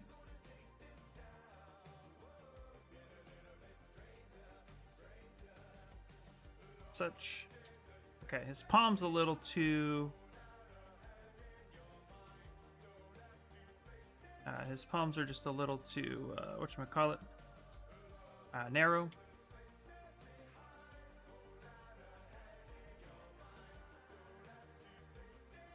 We're actually going to widen that just a little bit. Go. I think that'll work out pretty well. Quite sure why this one is red. Checked with white. There we go. We can even turn off all that paint so we don't see it. Fine. I want a lot of these to have some bevel to it. So what we can do is we can actually, because it's all creased, we can actually go to geometry. We can go to crease. We can actually create a bevel within the creased edge if we wanted to. Something like that. So any edge that's creased, we can kind of bevel that out. What we want to be able to do, though, to create some support loops. So let's pick this guy, for example. Let's just add those support loops. This way you don't have to get rid of the creasing, but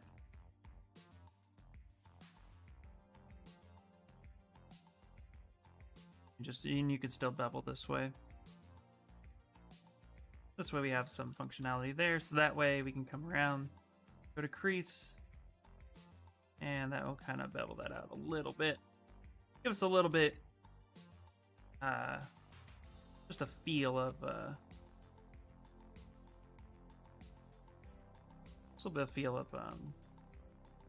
some, not sausage fingers, but like shape to them. That way it's just not all straight. Looks weird. Actually, we'll create the knuckles this way. This is cool. Bring that up a little bit. Oh. Let's actually scale that in. Like that. And let's... Let me put that right about there.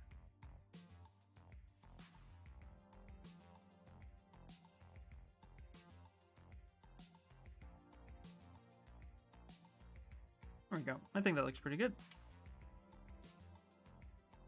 Okay.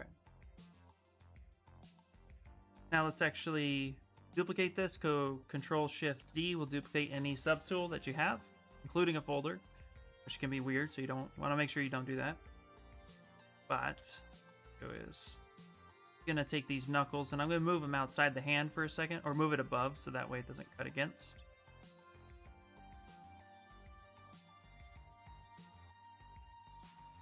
In fact, let's just go ahead and move that out completely. So what we want to do with these knuckles here is get the sense that they move. So we're cutting against at this point. We're going to use this kind of shape like that.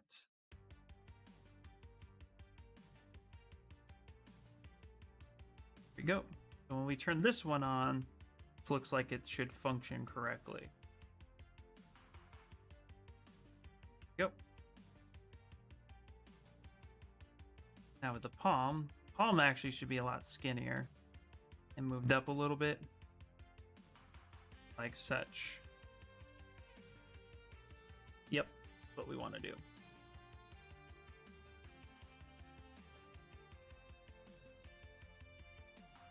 So now that looks like that should all be attached correctly. Go to this one.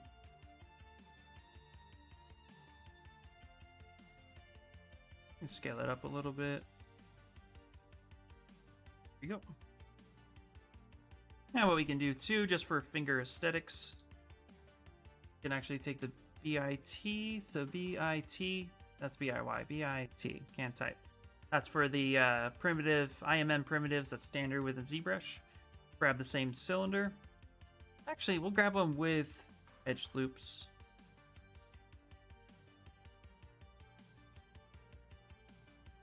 I'm gonna pop this through. So we'll scale down, but then we'll shrink it out. Put it in the center.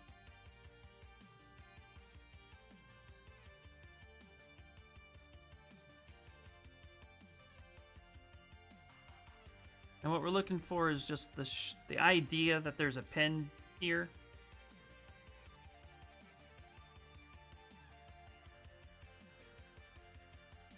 So where we're going to want to make some adjustments to everything. Like this actually intercepts. So we may want to bring a lot of this down. This will probably be more center like this. It'll work out well.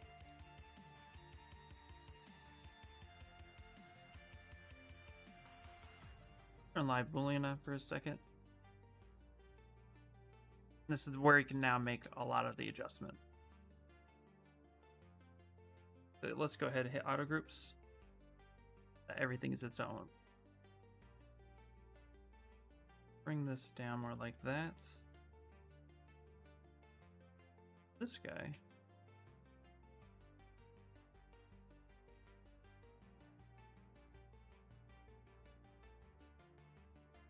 That.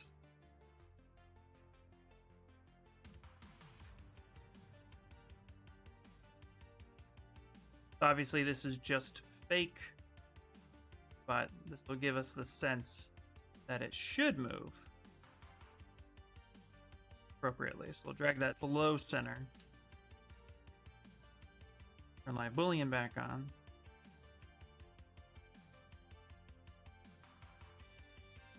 Grab our move brush.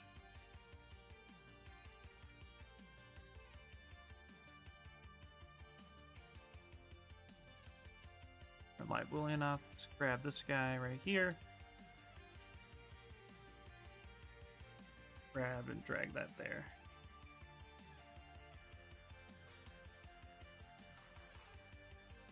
There we go. And this kind of gives us that shape right there.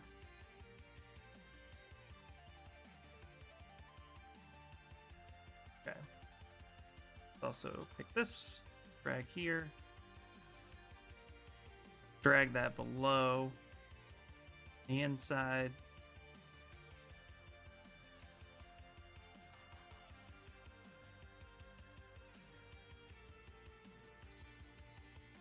Yeah, okay. Actually, let's go here real quick. Let's go to this guy. Let's actually get rid of that one. Delete hidden, come back here.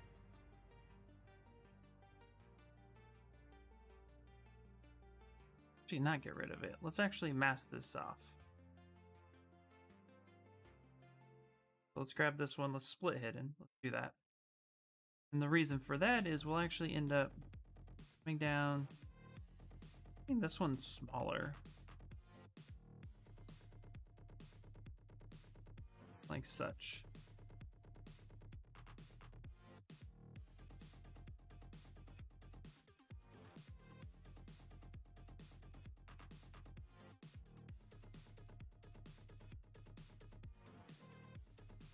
They're the same groups, that's why auto groups. Grab this one. There we go. You can actually just scale this in so it looks more like that.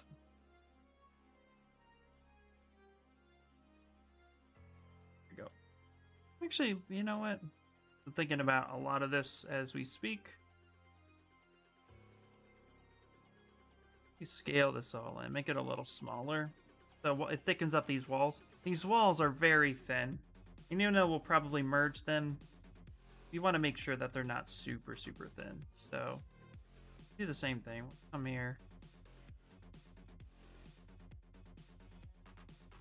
Let's just get that a little thinner. Something like that. There we go. I think that looks a lot better. This way we'll be able to actually pivot this finger and pose it as we need it. And then it also ensures that it's printable, which is the most important part. I mean, when we go to print it, we'll actually end up posing it and then merging things together once it gets really close. But for aesthetics and renders, I think this will be good.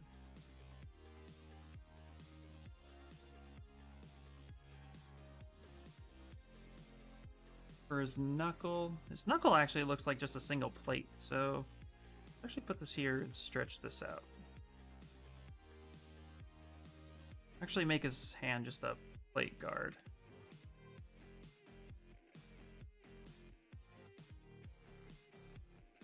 Go. Let's actually solo this out. Go to our Z modeler brush. Go ahead and delete that edge loop. We'll create a different set of edge loops. We'll have this one here and actually delete that one. Delete this edge loop. Delete that one. We don't need it. We're just going to select this edge. We're going to bring this here. Kind of angle it a little bit.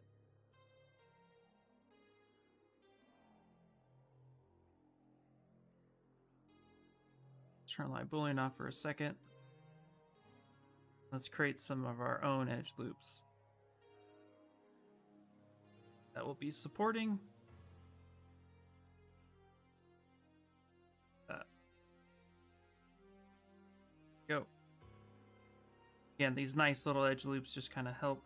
When we round things off, we get it nice and looks really good.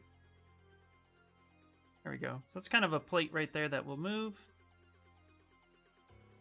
Actually put that plate above.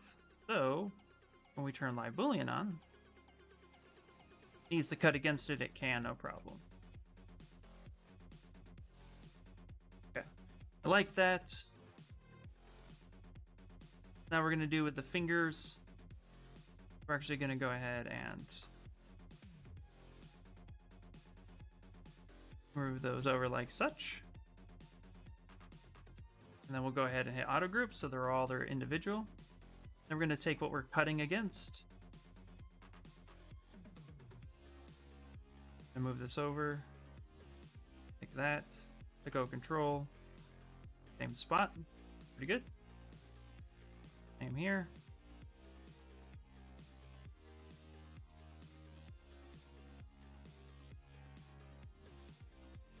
There we go, there we go. Now let's grab this guy right here.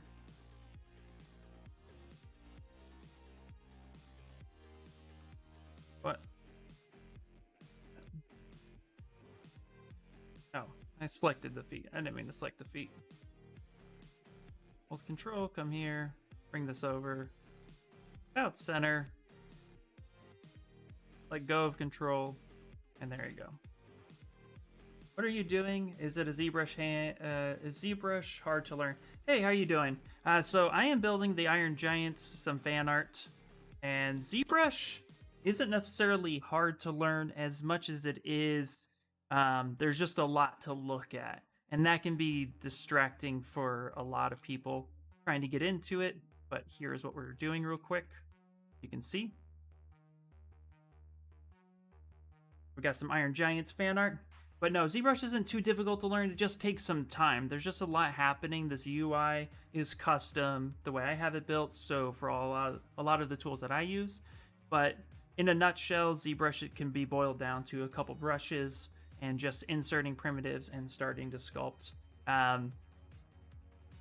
It can seem to be a little bit overwhelming, but under the right instruction, and we can make all this look pretty simple. I would say ZBrush boils down to, like, out of the entire 100% of the program, everything that you can do in ZBrush can be done with like 20% of the program. So even though there's a lot here, I would say just try to focus on some of the simple stuff, like how to start bringing in a sphere.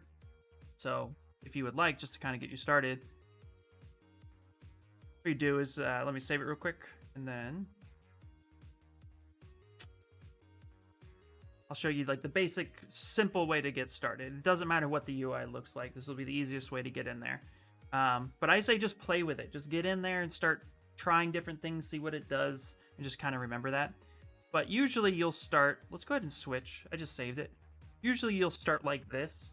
And what you'll want to do is grab this S, bring in a sphere, drag this out, and then you'll drag it out.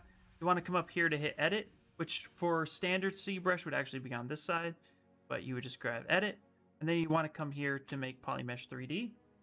You click that, and now you can start sculpting. Those are the two things you just have to really remember. And from there, you can grab a brush and just play with stuff. Grab the chisel brush, just start kind of carving in there. Grab the blob brush. Just see what each brush does and just kind of play with it a little bit. Yes. Nice. So yeah, and then so that's the first thing I'd say. Just get used to the brushes. My favorite basic brush is the clay buildup, and you want to learn keyboard shortcuts. So for the clay buildup, B opens up your brush menu. C boils down to what you can have, and then B will bring up that clay buildup. So learning the keyboard shortcuts is really nice. So hit B, C, B, and then you can start building up material real quickly, getting some shapes. If you hold Alt, you can cut in. If you let go of Alt, it adds, and you can just start building. The other brush that I really recommend is the Move brush. So B, M, V. So B for brush, M for move, and then you just pick the Move brush. You have a bunch, as you can see here, but I like to hit V, and then you can just start tugging your shapes until you get something that you like. Just play around with it. That's what I recommend. The biggest tip for ZBrush that I tell people when learning is that if you don't know what something does, so let's say you open up your brush menu and you're like, I have no idea what cloth twister does. Hold Control, and that will actually bring up a definition and a breakdown of what that brush does. This control function could happen anywhere. You come over to edit, hold it down, it'll say what the edit object button does. Come over to the alpha, click it, it'll tell you what the alpha does. So holding Control will tell you what everything does. So when in doubt, hover it, hold it, and it'll kind of describe what it does, which is very helpful. And I didn't know that when I was learning ZBrush, and now I tell everybody to do that. I use Trim Dynamic pretty often. Yeah, Trim Dynamic is awesome, which is BTD. And you could just start cutting flat surfaces. Great for hard surface, because you could just start cutting real shapes. I use it for when I make rocks. Just come in here and start carving. And yeah, you can start making pretty fun shapes really quickly. So yeah, just get in there, play around. And then if you have any questions, I'm always available when I stream for questions, so you can always ask them. And then the biggest thing I recommend as well, besides just playing around, is pull a concept and try to make that object from the concept, which will give you a good indication of how it should function. So if you pull like a robot, for example, seeing how everything's based down with basic cylinders and spheres, give you an idea and kind of helps ground it into reality when you have a concept to work off of. So hopefully that's helpful, but no, just get into it.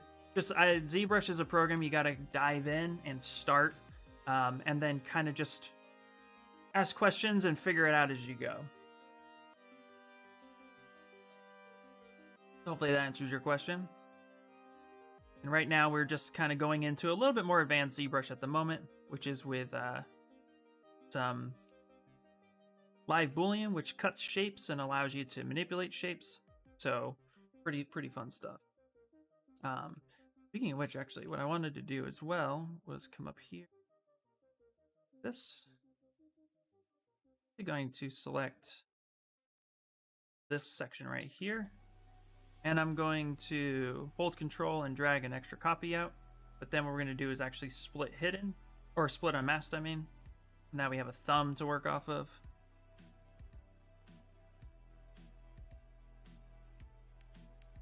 Kind of rotate this around. Bring this in.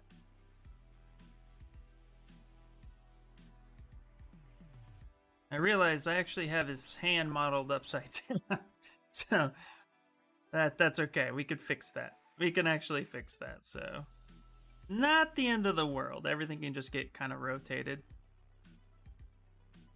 Will ZBrush Mesh give a lot of polygons that will increase renders?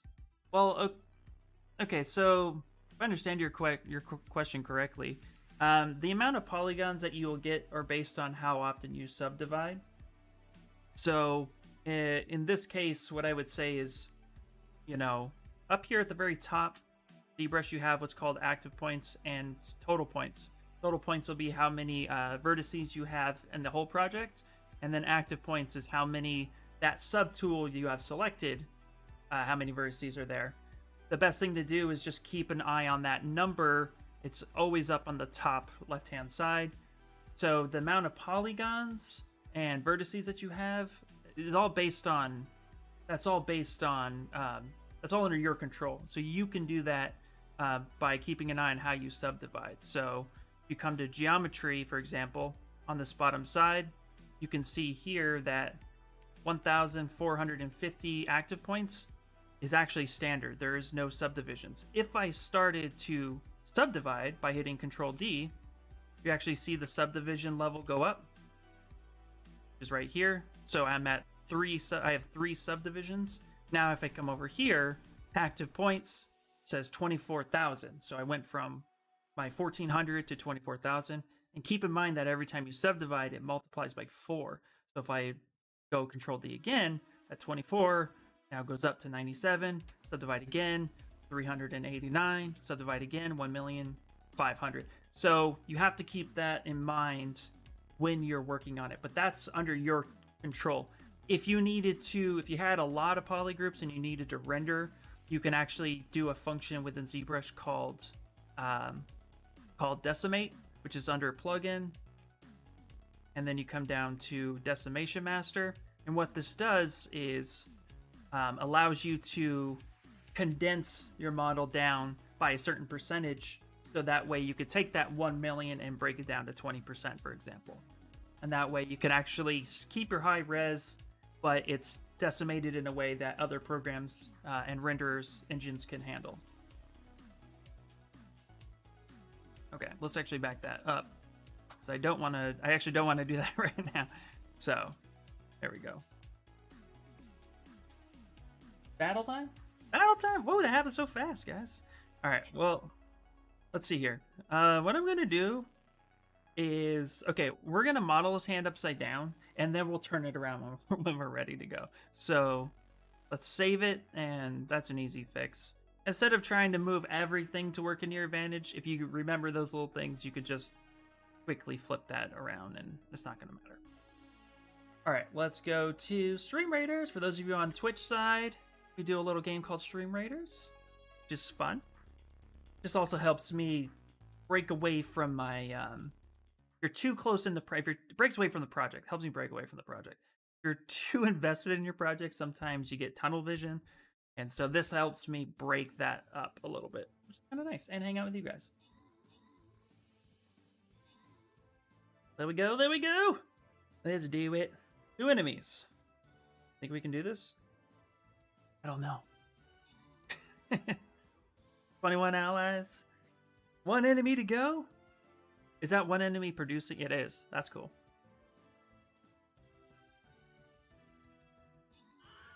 Easy peasy. There we go. There we go. We did it, guys. We did it. All right. Nickel Fritz. Look at that. Most kills. There we go. Pardon J Crew for the randoms. Nice. Which 3D software do I use besides ZBrush?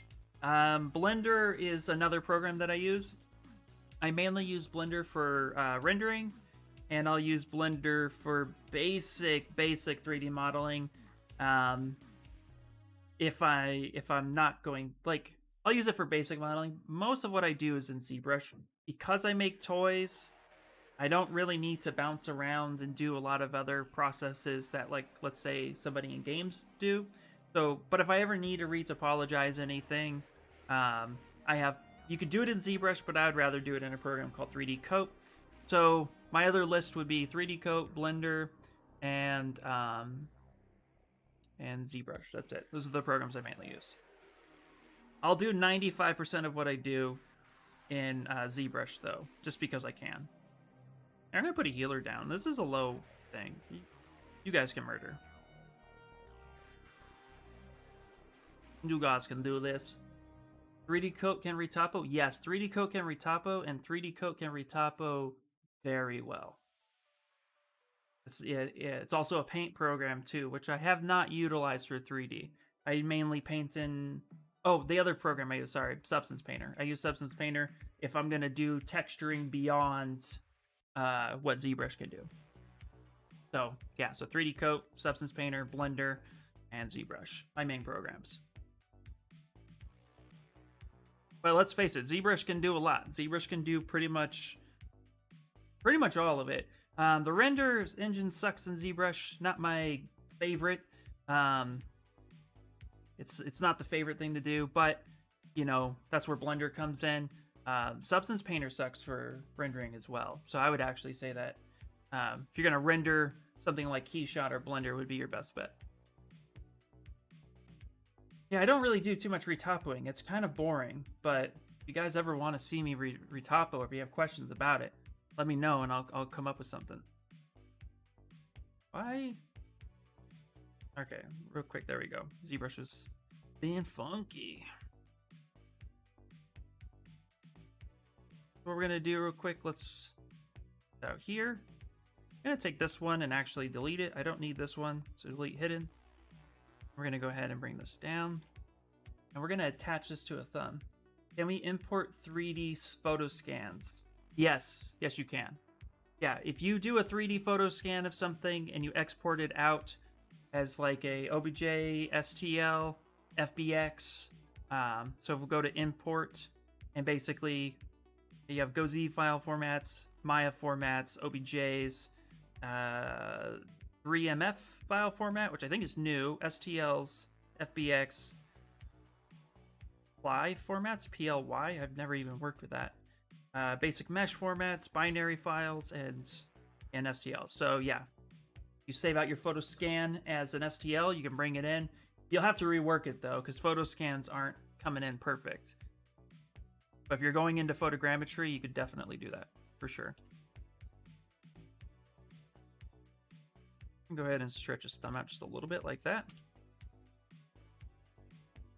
And now we're going to work with this as if his hand was upside down. I mean, he's a robot. He could pretty much do whatever he wanted to, right?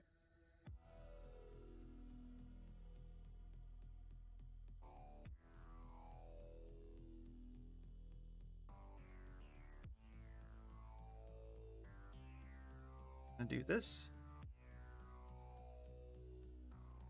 And we're taking a look at how his hand was built.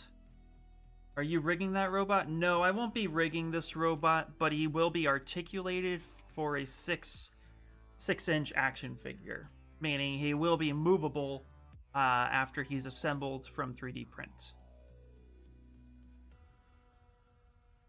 Go ahead and do this right here. So BIT will bring up our IMM primitives based in Zbrush. We're going to go ahead and drag out a sphere.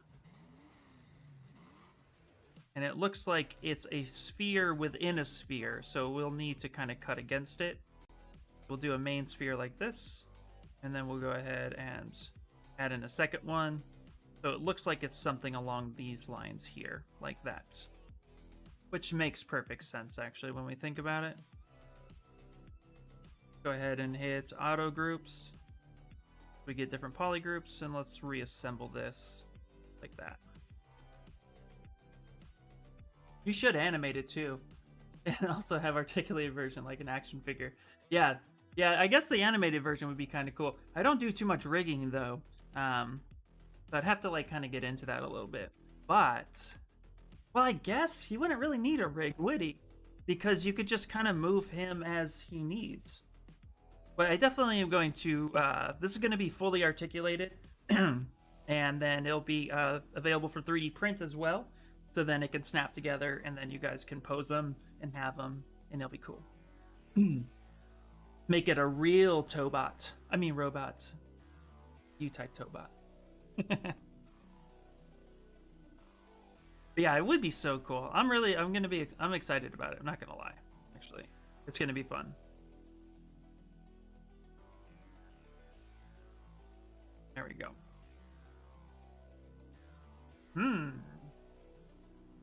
Yeah. How are you doing, Kana, by the way? You gonna be streaming later today? So I can raid you?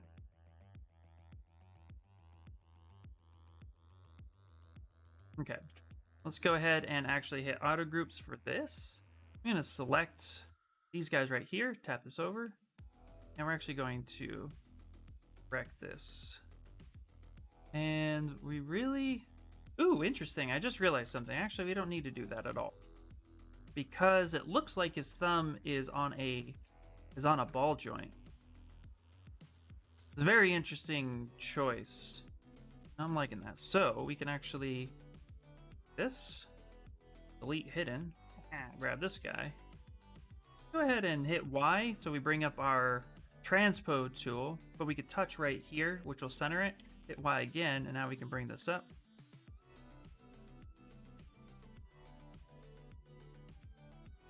We got this right here. Go. Like this. Whoops. Go. Move that there. No more Mondays, Fridays. Oh, nice. Okay. No, you changed your stream schedule for the new year. Good for you. Yeah. No more Monday or Fridays. You could do it. I can do it. We can do it. Okay, I managed to make a cloak, but I want to make a collar for it. Oh, make it a separate subtool. Making a collar, I would recommend starting from a cylinder, tear the cylinder wall off, and just use that to manipulate it, shape it, and then merge it later. As a thought. Not telling you what to do. I promise. Okay. Let's actually increase this thumb. Like such. I'm going to go ahead and actually drag out a sphere. Like this. And then bring that in here.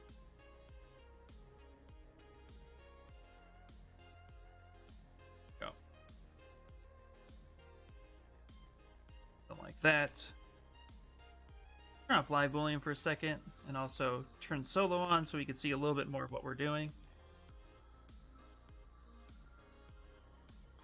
What I want to do is use the modeler brush and hold Alt and select multiple polys, and then use Q mesh and hold Shift to pull a layer off of it. But that's a lot of holding Alt. Turn the little polys white one by one. Yes, it is. For those of you who are new to Zbrush, your Alt button on the keyboard should look like a dog is chewed on it, because you're going to use that Alt button a lot. So that's definitely a way to do it as well. And so you can either do that, yeah, rip Alt key. So either do that, or what I like to do is I like to break up jackets and stuff. I don't know if you're with me when I did Grogu's collar, but it started from a sphere just because it was a lot easier to work with a single plane surface. But that works as well. So Colin, I want to see your project. It's gonna look amazing. That's what I love about ZBrush, guys, is that there's like 100 different ways to do really anything. I mean, just think like, go ahead, Z modeler brush, because that's actually what I'm gonna do here. Just gonna go ahead and grab this, go on this face, hit move. Actually, let's see here. What do I want to do? Actually, I think I want to slide this edge. The edge, slide complete loop. And let me do it. Or should I scale it? Nope, I think I want to scale it. Maybe I want to move it. I don't know yet. Just indecisive.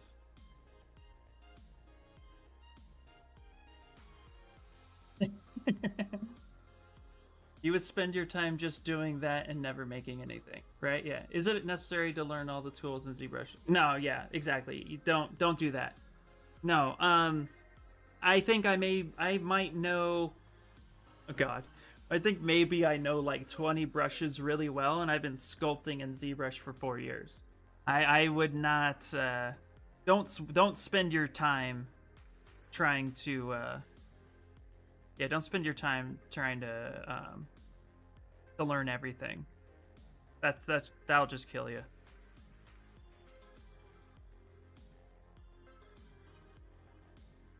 Luck with the retopo. I'm not going to retopo. Oh wait, hold on. Oh no, okay, Talon here. Yeah, and this boy is going to be really pretty once he's done. Then I get to learn how to retopo. Oh yes, good luck with retopo. I read comments out of order. Don't mind me. Yeah, retopo.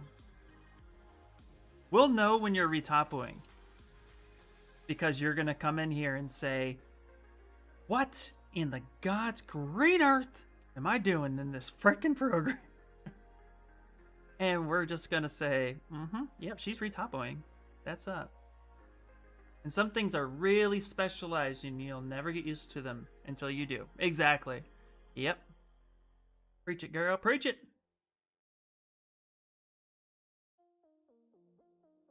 Get a different polygroup color. So that's... Bring this back down.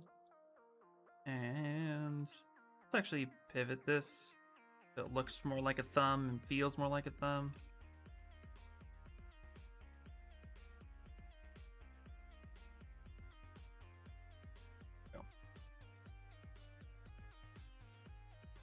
Got a hand, people. We got some sort of hand. Now, his thumb is huge in comparison to his fingers.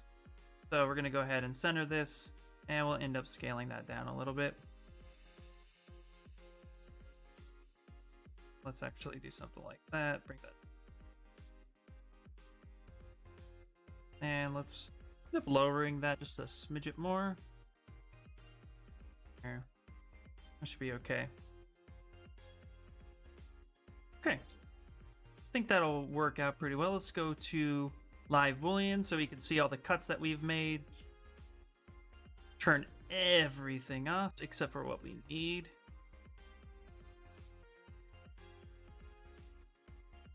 Go. Now the thumb, we're gonna move that out actually. Yeah. No. Okay, thinking too much. All right, so we have this. Let's go ahead and boolean the folder. We get something like this. Now we're going to take these fingers. We're going to merge this down. Call this hand. Let's go merge. Down, say OK. Go ahead and hit auto groups.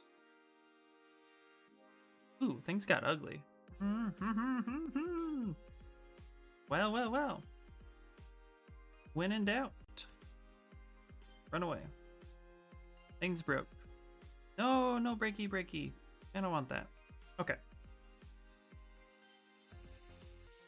Oh, wait. No, things didn't break. I lied. I just had dynamics turned on. Dynamics was being really weird. Okay. Go ahead and auto groups. This one piece. Okay. Yeah, that's fine. Okay, we'll leave that there for now. We can end up fixing that. Think we can create your own surface imperfection sculpting instead of texture bumps and displacement maps. Where the hell is 2021? Who knows where Maya 2021 is? Let's see, I think we need to create your own surface imperfection sculpting. Instead of texture maps, bumps, and displacement maps. Actually, you want to hear something funny? ZBrush does not handle texture maps or displacement maps or normal maps very well, if not at all. Doesn't actually. I mean, it can generate some, but it actually you can't bring in a normal map or a displacement map and actually use it to your advantage very well in ZBrush. That is one of ZBrush's downsides. But you can get a lot done.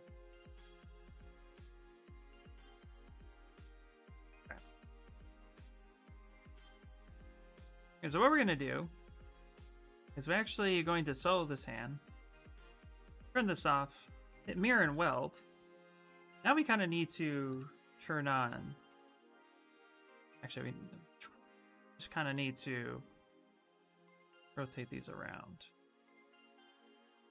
Such. Now the hands are backwards, so we need to actually correct this now. So what we need to do is actually, let's go here to the front. Actually, rotate that this way. Now I'm gonna go ahead and turn off symmetry. Delete this one because I did it all backwards on accident. I'm weird. Rotate that 180. Delete that one.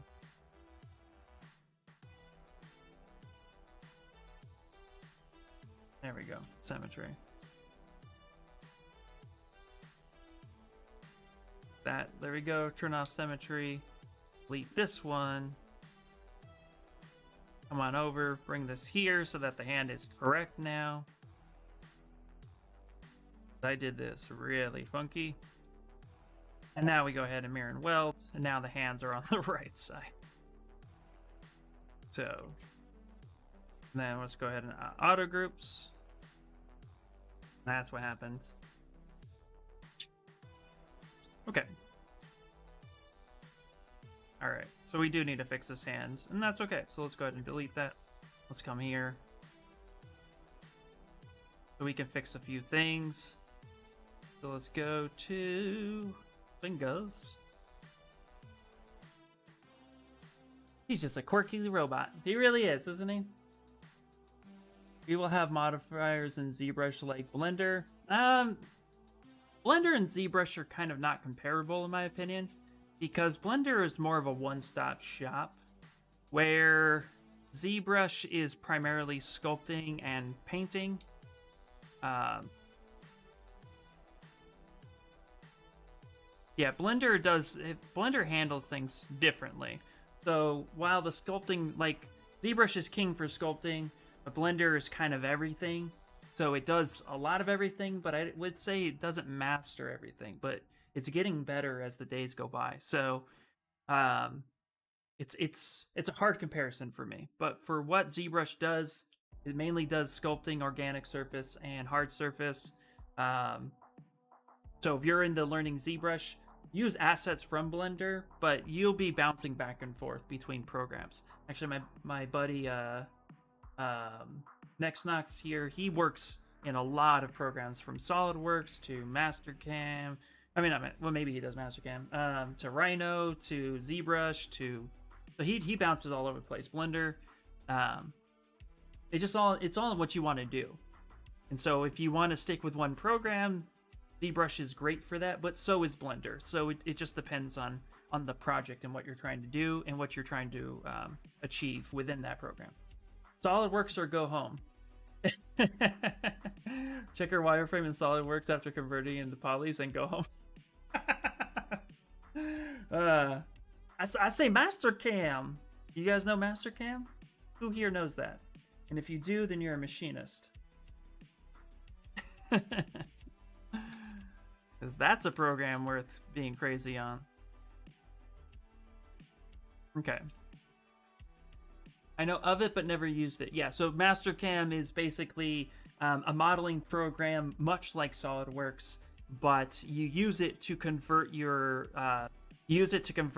model into actual code that a CNC machine can actually do. So basically think of it like a slicer for 3D printing, but a lot more in depth. You can actually model within it. You can change shapes. You can extrude from blueprints that are digital. You can actually do a whole lot. It's a $10,000 program minimum. Actually, I think it might be $30,000 or $40,000 program. G code, whatever G means. Oh God, what did G code mean? I used to know this. I don't remember. Darn. CNC stands for computer numerical control. So if you ever know what a CNC is, so lathe, mill, G code, I forget what the G stands for, but it's a type of coding that can be understood. Usually G code is actually FNU control, which is a type of programming, a more simpler version in which machines like our 3D printers or CNC machines can actually understand. So that's derivative of Fanu control, which is everything I used to do when I used to be a machinist. All that knowledge. All right, we kind of need to fix this. So I'm gonna take this thumb and actually bring this thumb out. I want to merge it down, but I wanted to keep it. Yeah, it's just the coding aspect. Yeah. So yeah. But whatever the G part of G code means, who knows? Probably look it up. But basically, yeah. So you like G1 would be a feed cut, which means that you're actually controlling it. GOO is a rapid movement. It's just the language in which it uses. Yeah. It means that everything's G something. G28 sends it home. GO2 can do some sort of radial cut. GO3 does the opposite radial cut. Then there's tapping. There's all sorts of things in there. I've actually edited my own G code within my FDM slicer to get things going a lot better before things got a lot easier on the machine. It's always just stuff and things, man. Stuff and things. Okay, so what we're going to do is I'm actually going to kind of break this up a little bit. And this is what I love about folders. So I need to turn around and cut this palm, and then I need to cut these fingers. And so with these little fingers, though, when I merge them, they actually weld together, and I don't want that yet because I want to be able to move the fingers. So we can actually turn the fingers off completely. Not the palm. We can actually just turn the fingers off. And then we can go ahead up to this folder. We can go Boolean folder. And it'll only Boolean what it sees. So now this is one piece, which is perfect. And now we can go ahead and actually turn this off. Turn this folder back on. So again, another thing I love about the folder. And now I can turn off the palm. And I can deal with just the fingers themselves. Let's turn this part off.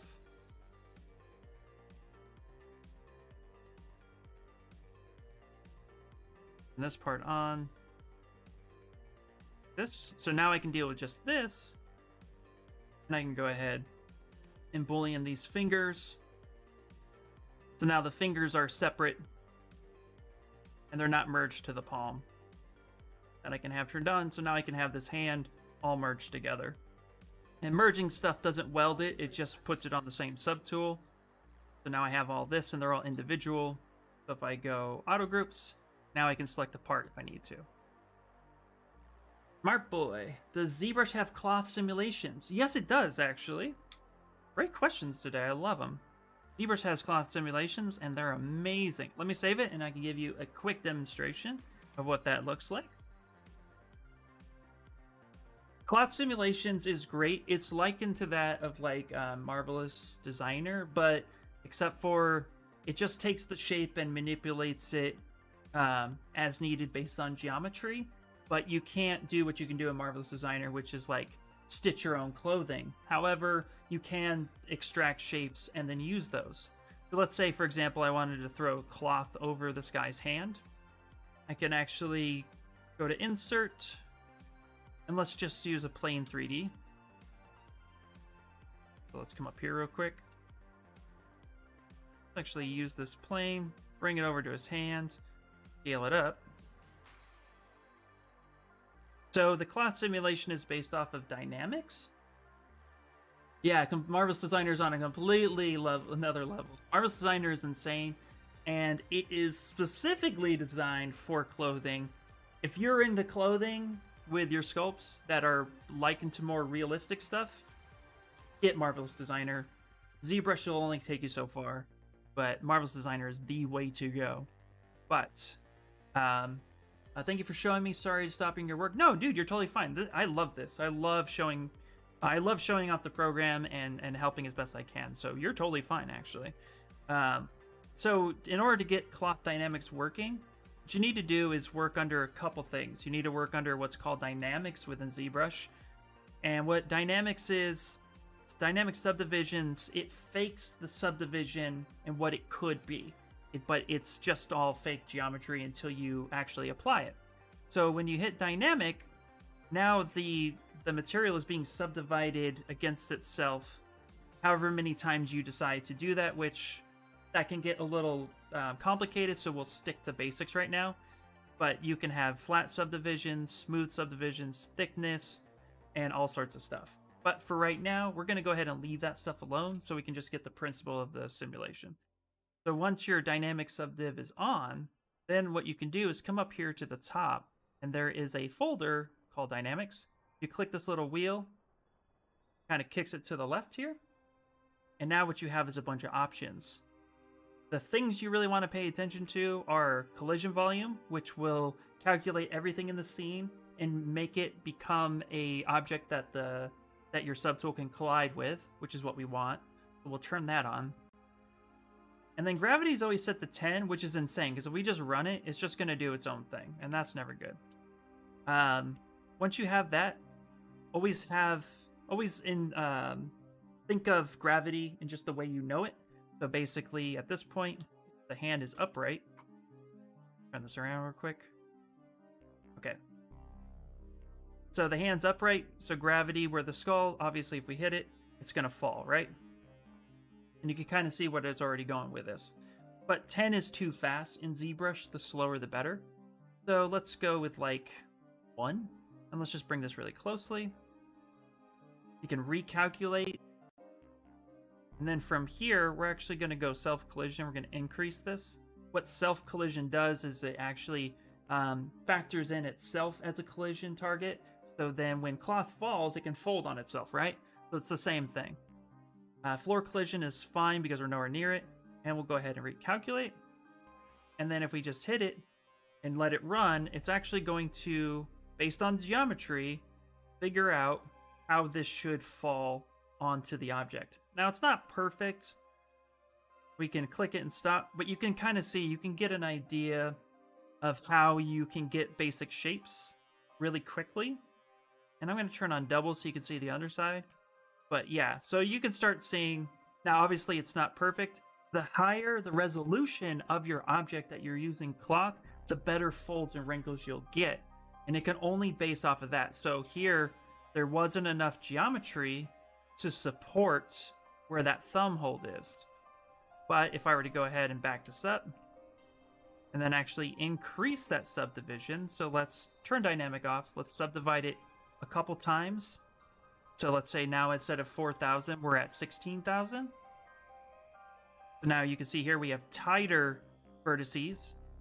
So when we turn dynamic back on, recalculate that, and then hit run, gonna take longer, so let's get it closer. And let's actually, we can increase the speed a little bit. Let's go to 2, recalculate. Because again, it's all based on geometry. Hit run, and now it's gonna take in all that factor. And now you can see that the thumb is pressing against that geo really well. It's not popping through like it was because there's geometry there to support the shapes of what that thumb was doing. But obviously this is gonna take a lot longer to do. So you wanna make sure. And then we get the basic shape that we want. We can stop it. Now you can see the imprint of my hand. And if we turn on double, which can be found, if you're working with single-sided geometry, you go to display properties, turn on double, you can actually see the underside of a single-sided image. And now we have this. And then just to give you a little bit of like, oh, this is cool, we'll turn on thickness, which will actually, it'll actually turn around and fake how thick this cloth can be. So we can say like something like 0.002. Now we can turn double off for a second. So you can see this is what a sheet would look like. But here's the thing, this is all fake right now, right? We're still at 16,000 active points. Because what we've done is we're under dynamic subdivision. If I turn this off, and this is how it works and how it works well. If I turn off dynamic subdiv, you can see that that thickness went away. Just because we didn't apply it. Once we go ahead and actually apply that dynamic subdiv, so notice here, before when I increased the subdivision to get the active points I needed, I subdivided up. If I delete lower, We're now at 16,000 base. Dynamic, and then apply. At 16,000 goes to 526,000. So once we apply it, then it's good to go. So that's kind of how it works, and allows you to get decent cloth simulation pretty quickly by just using planes, dynamic subdivs, and then just collision volume. Is double going to add geo, or is it faking the backside? It's faking the backside. So if I were to back up, so on single-sided planes, where you see the geometry is where the normal's facing. If I were to turn double on, it just allows you to see the inside of the reverse normal. So double with it off means you only see the normal you're working with on that single-sided plane. So if I were to flip normal, see now it's on the bottom side and not on the top. Flip normal again. So double just displays the opposite end of the normal. So with turning double on, now you can see underneath it, but it's still single-sided. When we turn dynamic and then do thickness, and turn double off, now you're getting a sense of actual two-sided object. So that would be the difference.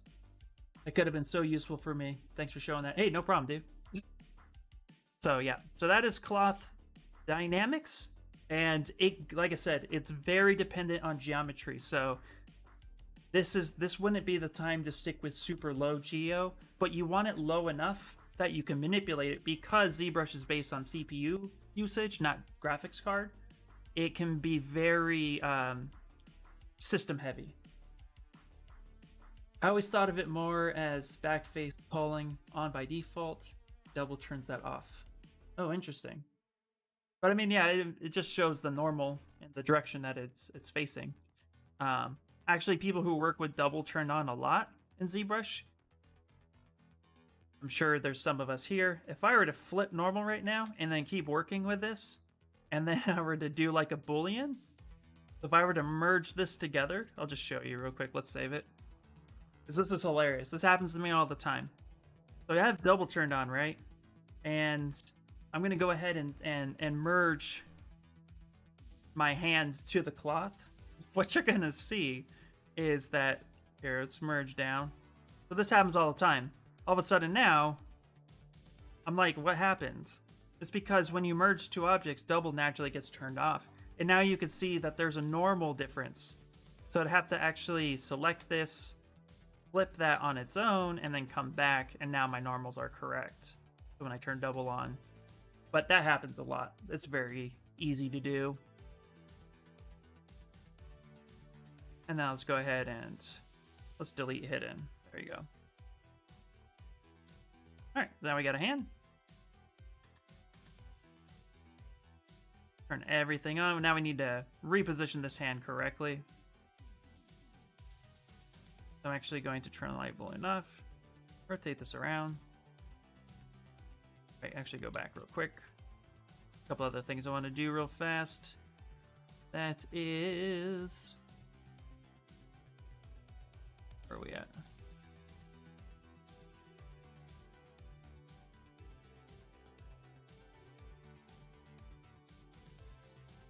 Okay. Want to actually bring this down. Go ahead and duplicate that. Let's bring this up. There. Duplicate this one. Bring it down. There we go. Auto groups. Actually, battle time. Nice. Okay, 1 second. Go ahead and grab this. Be hidden.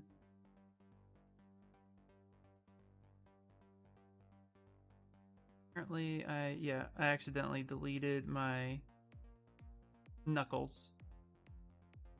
I need to fix this real quick. Totally normal and fine, and happens all the time. No big deal. Go ahead and put the thing right there. Beautiful. Do that. Auto groups. This one.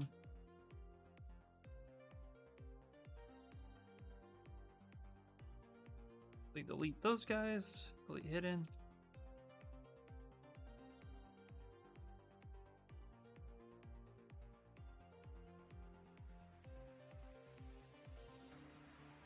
scale this up a little bit. Let's turn local sim on. That one, quick. I messed up, so let me fix that.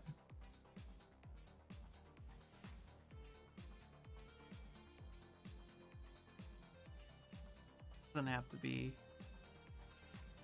like that. Squeeze that in a little bit. Let's do that.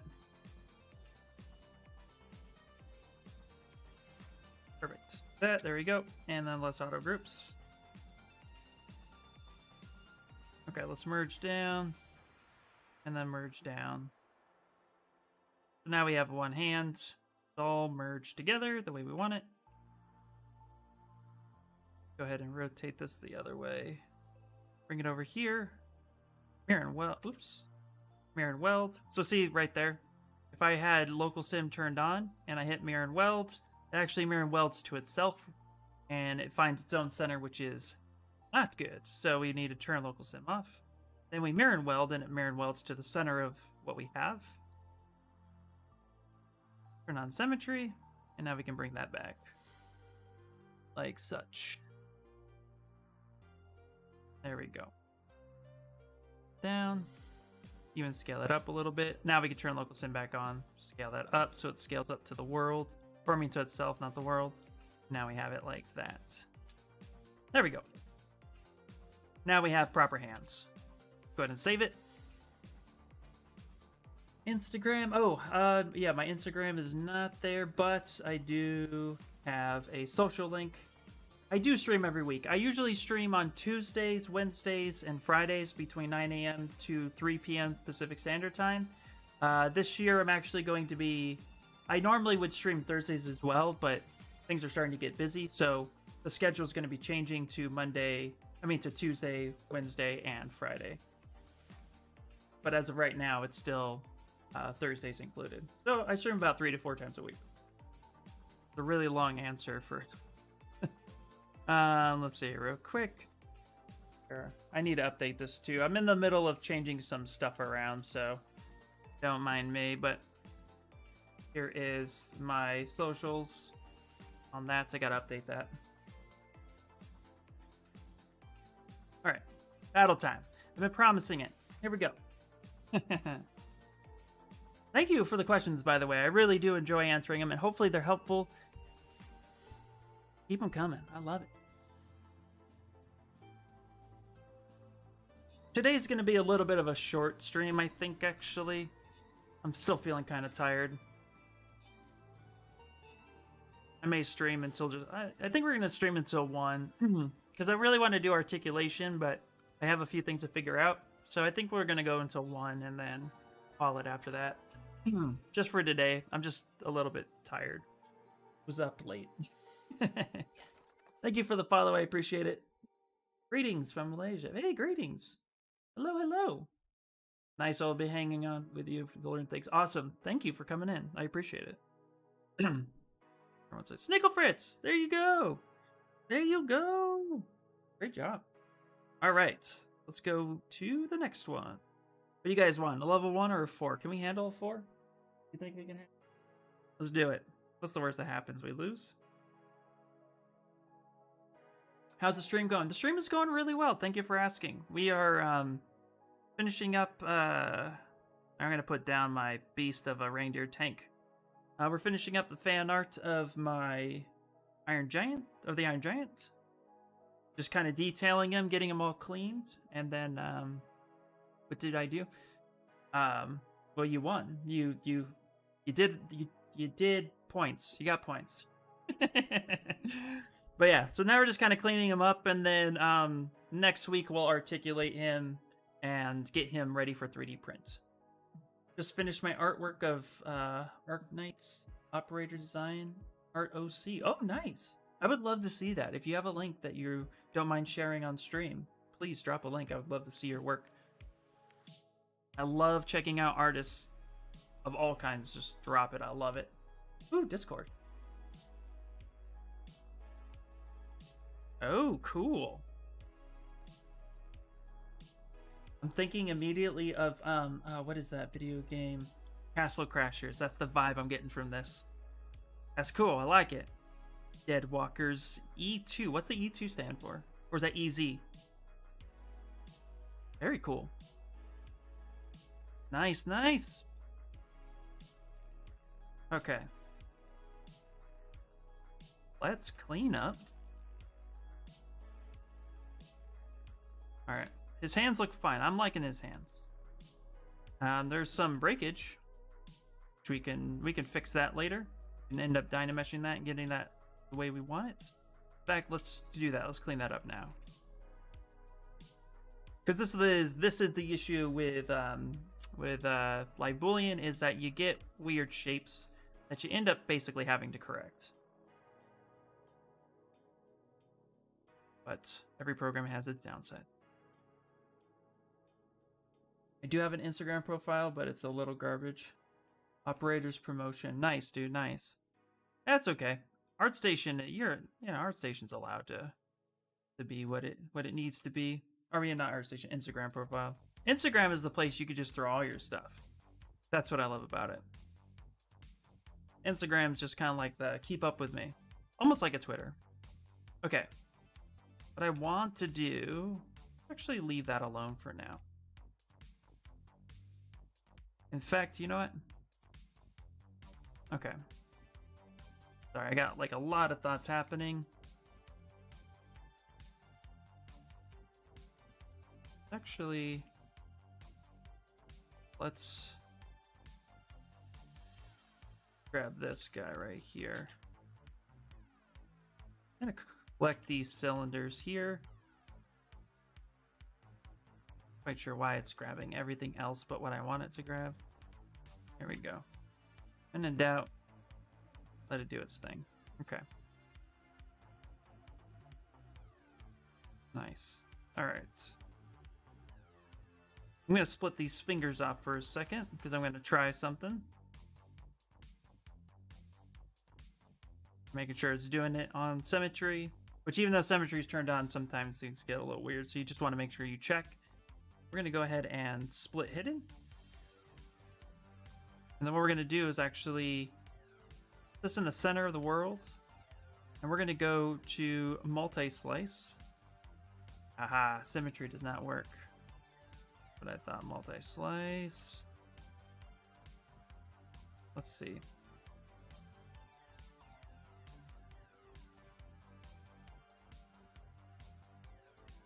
See what we can get. Slice up this way.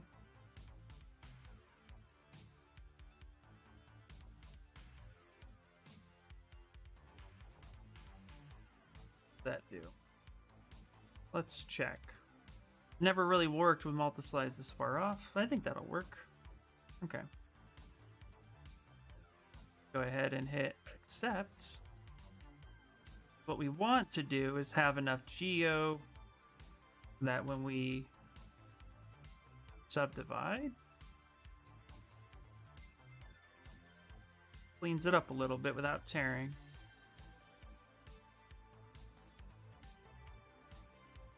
Which I think that's working pretty good. Which is going insane on my side. It always shows me at your Twitch channel. Sorry, unless you've got a time machine, that content is unavailable. What? Arl! Beep, beep, beep.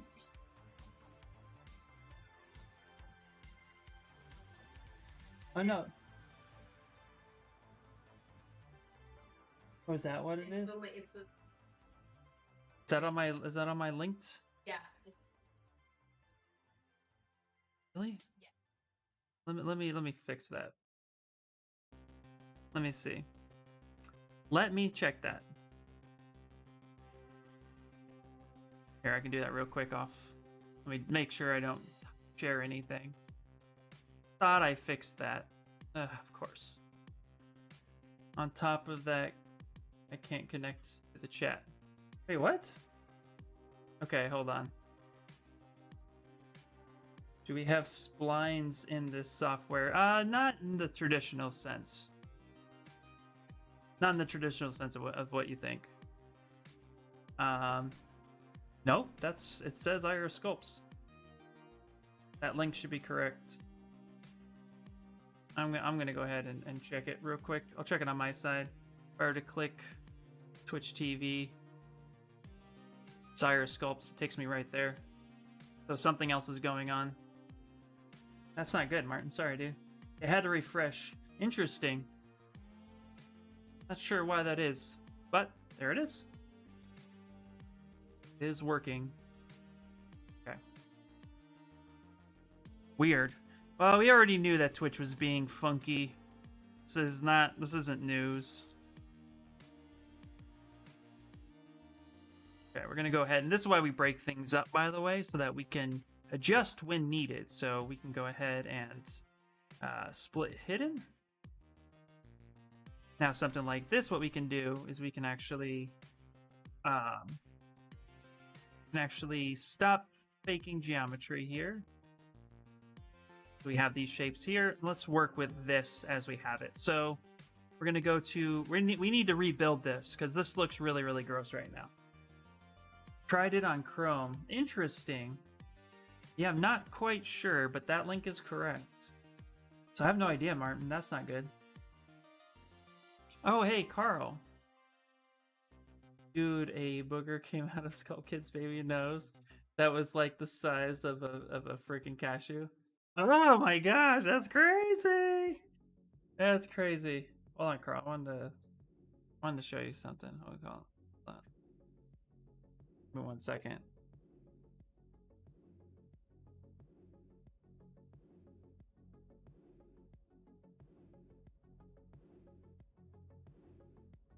Mother Carl.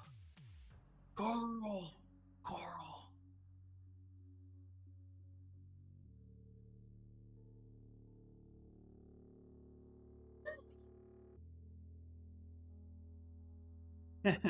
Do your stream Twitch and YouTube together? I do, yeah. I stream on Twitch and YouTube together. I use Restream.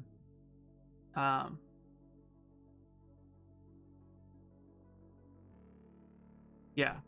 Oh, I forget. I'll show you later. I forget what I was gonna pull up. But yeah, she was having trouble, so I used the saline drops thing, and then the teardrop and then a minute later it was like emerged. Yeah, that's about right. Okay, so what we're gonna do real quick here is we need to repair this, and this can get a little complicated pretty quickly, but we need to use ZRemesher to fix some of this stuff. So what we need to do first, and the way I like to do it, is we go to polygroups, which is what each of these colors represent, and we're gonna go group by normals. So anytime there's a plane change, it's going to keep that its own group. So if I select this, now that face is its own, this inside face is its own, etc., etc. And that's important to remember. So each one of these group by normals is super important. And then what we're going to do is we're going to go to geometry, crease, and now we're going to crease polygroups. And that way it creases all the different polygroups so that now we get a solid edge. And then what we can do is we can start subdividing that up a little bit and get a sense of what things are and how they're looking. And it's looking pretty decent. But some breaking is happening, so that's okay, because we need to fix all that. We can come in here to the Z-Modeler brush, and we can now actually go to crease and crease some of these areas on our own. Like I want to crease this edge loop right here. I'm going to want to do this manually for some of this stuff.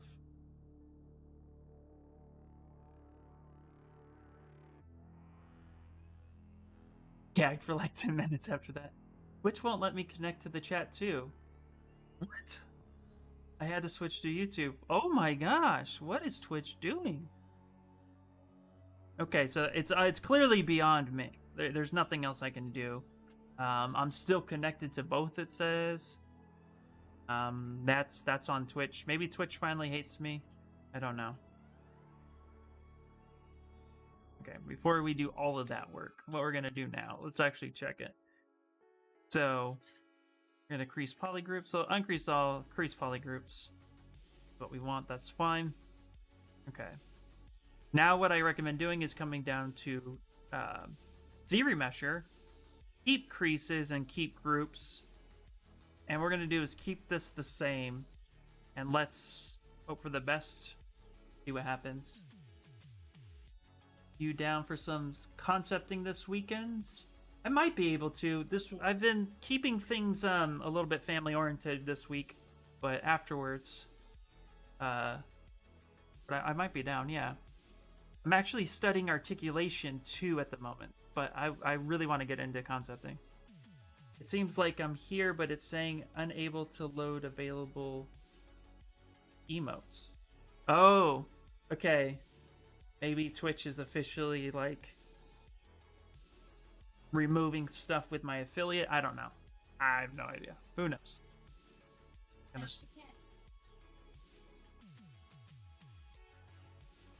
Done? I'm really sorry, guys. Okay, it's Twitch.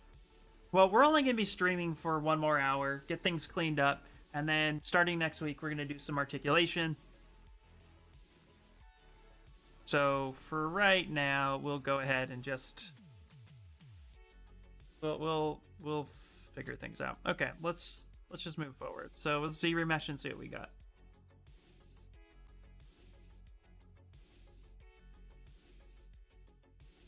It's not too bad. That's not great either. Okay. Sometimes what helps too is to put things in the center, but we're not going to do that yet. We're actually going to this pretty high, Z-remesh, keep groups. We're also not going to smooth groups. This is important. Turning smooth groups down to 0. And let's try 20, and let's Z-remesh again. Definitely Twitch. Yeah, works again on my side. Interesting.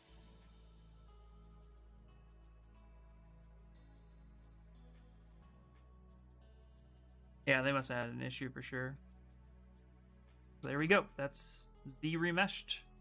Now, not everything looks pretty good. Let's see here. Okay. It's actually, now we can turn off solo. Or let's actually delete this one. This one's no good. Delete that.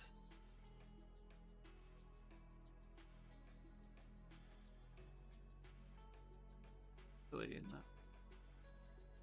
Mask. Mask this one, flip this over. And we're actually gonna just go ahead and control drag this out. Line this one back up. Such. There we go. So now these fingers are Z-remeshed and they look a lot better. Yeah, definitely Twitch. Well, I'm sorry, guys. Yeah, we're all green here, so it's a Twitch thing for sure.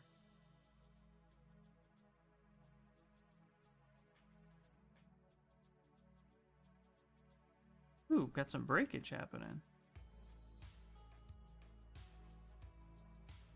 Okay. Well, sometimes that happens, so if that happens, we're going to go ahead and just get rid of those 2 fingers. Let's inspect these fingers. Yeah, let's go ahead and delete hidden. Sometimes you just kind of have to fix it all. It's funny how this one finger looks to be the best, but that's all we need. We just need the one finger to do thing. Here we go. Easy, just like that.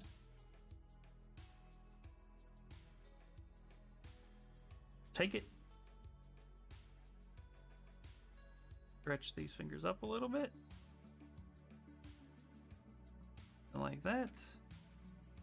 Perfect. There we go. Take it. Zbrush. Zbrush has a pipeline with resolution. Wait. Resolution character creator. I'm not quite sure I understand your question. Do you mean does Zbrush have a character creator like a base mesh template or something to work off of?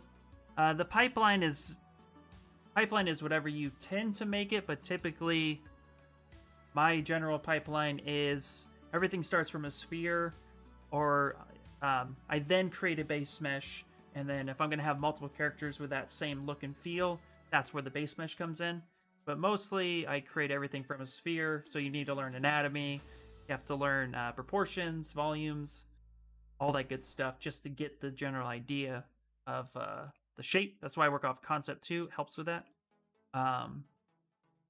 But there are base meshes to work off of, and like little mannequins that you can use in pose to get something started quickly.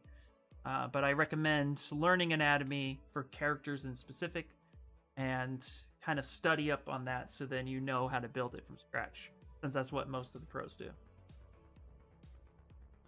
You can just work on Retopo this weekend if you don't have time. No rush. Concept will require a bit more to sit down. Yeah, I don't think I have time this weekend, dude. But thanks, man. But for sure, we're gonna do it soon. What? No, I didn't.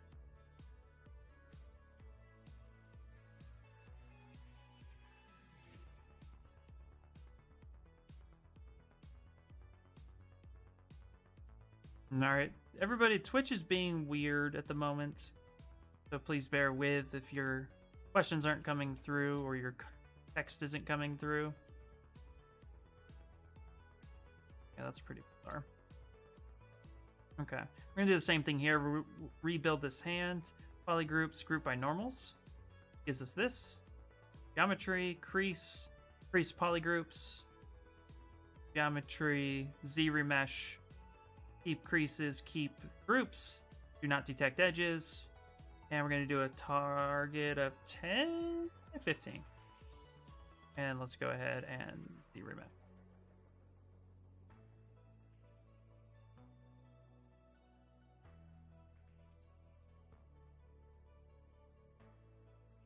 Let's actually crease this edge here. Some of these other ones manually. Kind of gives it a little bit more of a guide. Oh, let's try that.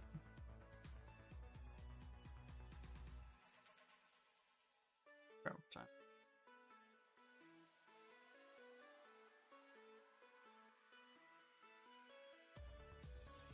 time. And actually, let's see here.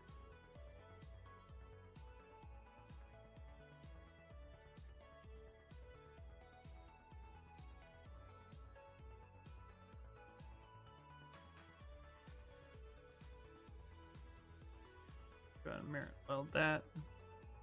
Even on both sides.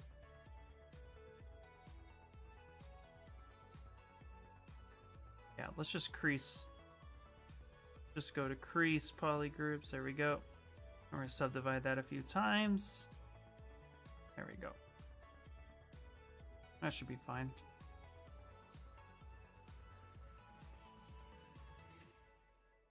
Back on YouTube, and I stay here. No updates in the Twitch chat. No messages. Ugh, I'm really sorry, guys. That's a bummer. Twitch is dang Twitch. All I can say. Okay. So we're going to go ahead and Z remesh this now.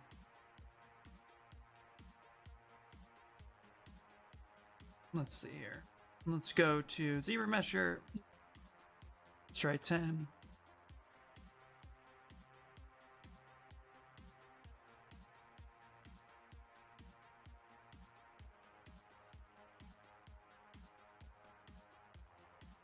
Ugh, Twitch is funky dunky. I just wish I knew what was going on with it. That's all.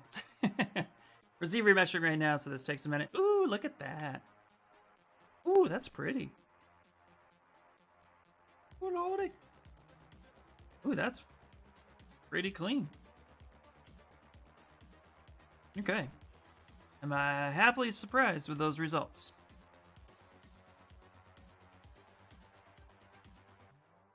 Okay. We can even go half, and we can try it again. Just to bring it down a little bit. What are you going to be retopoing, Carl? What you got going?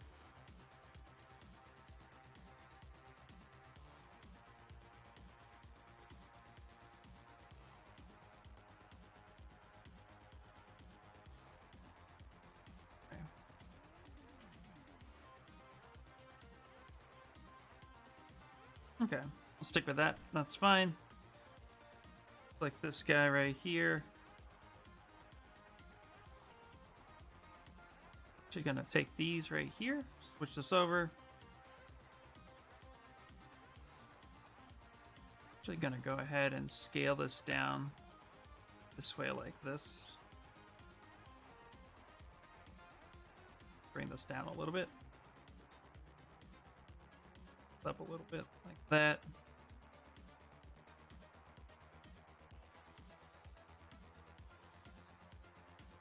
There. That way it makes sense. Looks like there's knuckles there. However, I have some headaches and need to rest a little bit. I might step in later. Well, we're only gonna go for... I'm only gonna go into 1 today because I'm a little tired too, guys. And I want to give articulation a really good, solid 6 hours to do with you. So we're gonna be finishing up here in a minute ourselves. At 1. But if you have to step out, dude, no worries, man. Totally understandable. There we go. Okay. Go ahead and leave that way. I think that's looking pretty good. Guess I need to go do some practicing in the next couple days. Yeah, how is school going, man? Yeah, we're actually going to insert a cylinder here. Bring this over. Wrap this way. We're going to scale this down. Up. Kind of create like a little wrist bendy action right there. Then let's go ahead and do the same thing. Polygroups, group by normals. That way we have normals on each side. Geometry, crease those polygroups. Then we're going to go ahead and mirror and weld the opposite side. Just like such. Now with his fingers, make sure that dynamics is turned on. The stuff that we need, so let's up a little bit. Let's actually turn dynamics off. Merge down. And merge down. I'm going to pull this hand out. So it looks like there's a little bit of rotation that can happen. Something like that. Go. Okay, well then I'll see you Tuesday again. I wish you an amazing weekend and have a good rest as well. Absolutely, man. Martin, take it easy, buddy. And enjoy yourself. Rest up. Rest up. Don't work on a project. Enjoy yourself, buddy. I'm gonna go ahead and scale this. I'm actually gonna stretch this and kind of come down with that. There we go. Bye, Martin. Retopoing my game assets. Go. That's cool. That's cool. Okay. Now what we're gonna do here is go ahead and we're gonna auto groups. Now we can select certain assets that we need. We're gonna bring this up. Gonna rotate this down a little bit. Oh wait, hold on. The problem with auto groups is that what you need to do is when you auto groups, it auto groups everything in its own polygroup. Even with symmetry turned on, it'll be completely different. So we need to mirror and weld that to the opposite side. Now we can go ahead and select things that we need. That's. Come on over. Bring this down. Kind of put this in the middle of the sphere. Now we can actually kind of pivot that as if it should be moved.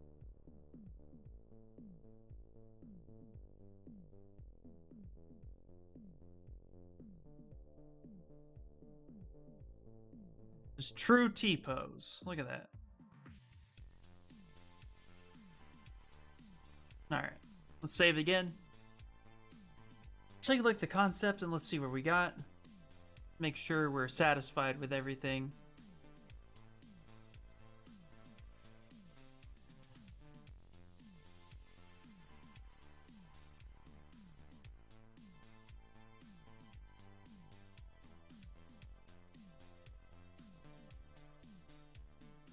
That kind of locked there a little bit.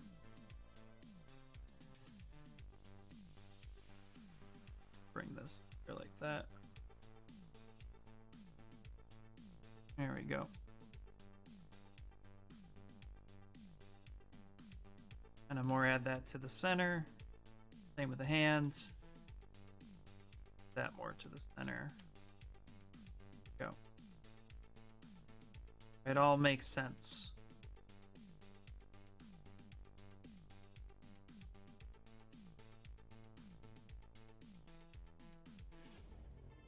All right.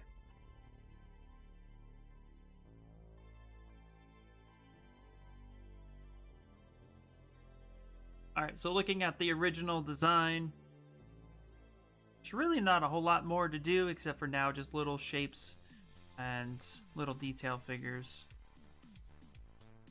And actually start making some of the stuff look like gears as needed appropriately.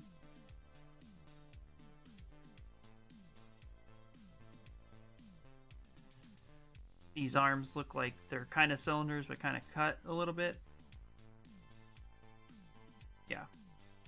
So we can start tuning it up a little bit. And actually, we might just want to kind of make our first articulated... we may want to make our first articulated joint just even if it ends up being aesthetics at that point.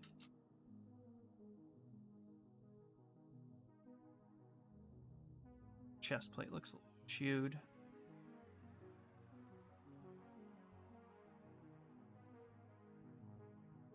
Oh, that's why. Yeah, let's go ahead and hit auto groups and then mirror and weld. Okay, let's fix this chest plate. Go ahead and split hidden. Go. We're going to do the same thing. Let's go ahead and turn dynamics off. Go to polygroups. And then we're going to go ahead and group by normals. Go. And then let's go to crease. And then we're going to go ahead and crease those. Actually, let's go to crease, complete loop, partial loop.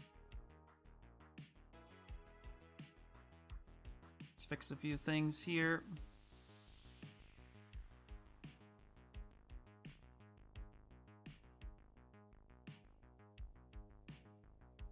And actually end up creasing everything that we need to have creased to ensure a good Z remesh.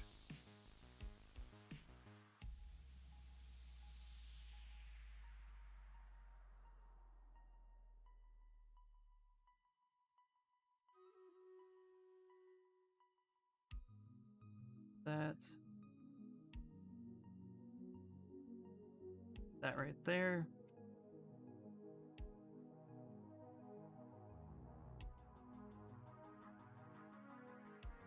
Go. Ooh, is the battle ready? Heal. No. Okay, let's go ahead and grab that right there.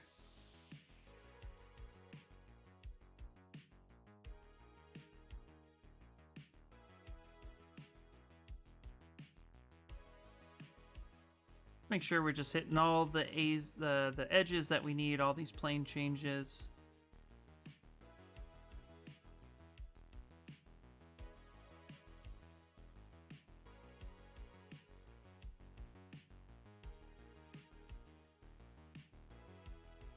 I'm just going through increasing everything as I need it to be.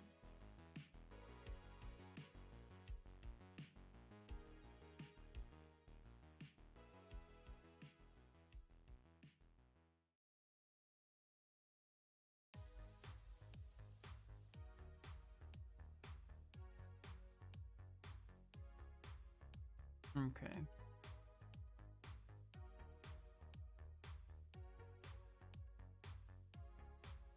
I think that's gonna work. Let's see. Go ahead and just hit something real quick. D. What is that? Fair. Breakage right here. Which means there's an edge that's not creased.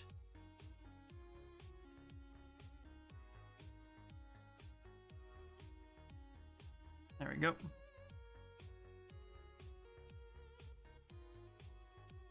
Now this inside I don't care about so much because that's hidden with the rest of that geometry.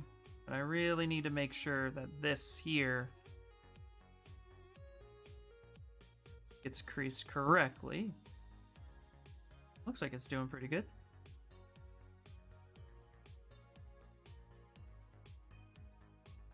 Creased.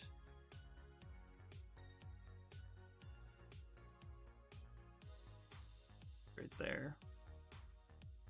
Go. Go. Switch is working again. Yay! Well, there you go. I know, which is weird.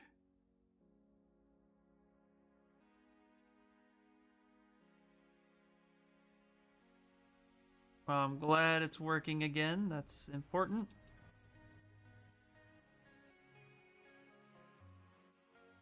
Let's go ahead and scale the brush size down. Make sure we crease what's needed.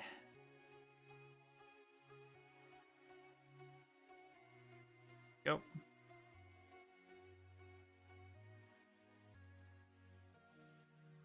And then let's go to the battle. Just fine-tuning a couple things real quick. Really want to make sure this looks nice, which it does. There we go. Getting all those creased edges is perfect. Okay, we can also turn smooth off. The dynamic. Make sure that smooth is turned off. So that way everything else stays as sharp as possible. There we go. It's the thing with robots and mechs. You really want to make sure that it stays as sharp as possible. Plane changes are deliberate. Patience. Nice and easy. Alright, and I think we're going to make our first articulated joints that we're going to use to start actually creating for his elbow and knees. And then after that, it's going to be little tiny details, imperfections and stuff, make it look really nice and pretty. And then after that, time for 3D printing, testing, and all that good jazz. Okay, let's go to story models. Bloop, bloop, bloop. And let's do it. All right, wish us luck. How many we got? 27 units. Here we go. Let's do it. Yeah, yeah, yeah.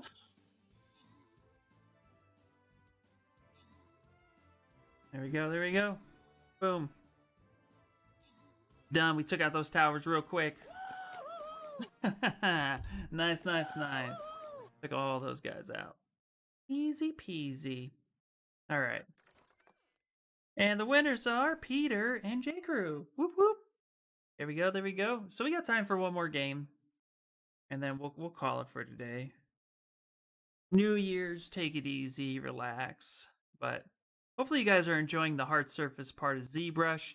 You know, while things aren't always as straightforward as maybe in something that is, you know, like Blender or Maya, there's definitely, I know there's troubleshooting on both ends. Zbrush is just has its own troubleshooting, but what I know, and it's what I use.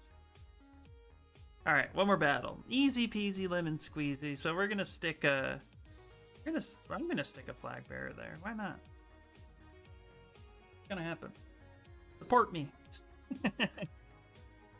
On the easy ones, I'm just gonna throw the BS stuff down. Let you guys murder everything. Okay. Nice, nice, nice. All right. Let's go into making our first joint. All right, we're gonna go ahead and save. Now I'm gonna show you guys how to make a joint. And everything's based off of a sphere or a cylinder, which is pretty simple. Okay. So we saved that. I'm gonna go ahead and go into a new area. So we're gonna switch. Show you real quick. Let's drag this out and say, yeah, T-pose mesh. What I like to do, we'll bring our iron giant over here. You guys can kind of see him in all of his little glory. Stamp that with Control S. Then we're gonna one more time. Gotta do it this way. Here we go. Here like this. Go. Now we're gonna go ahead and switch, which automatically stamps that. Now we're gonna go ahead and grab a. Let's start with a sphere. Let's wrap that up and T-pose mesh. Make polymesh 3D. Now we got our sphere. Now we're gonna go ahead and start designing our first joint, and we want it to be a pivot joint essentially. So go to Insert Cylinder.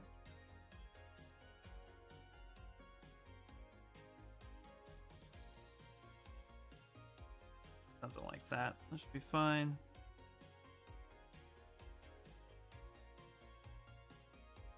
Okay, let's go ahead and merge these two together. Like that.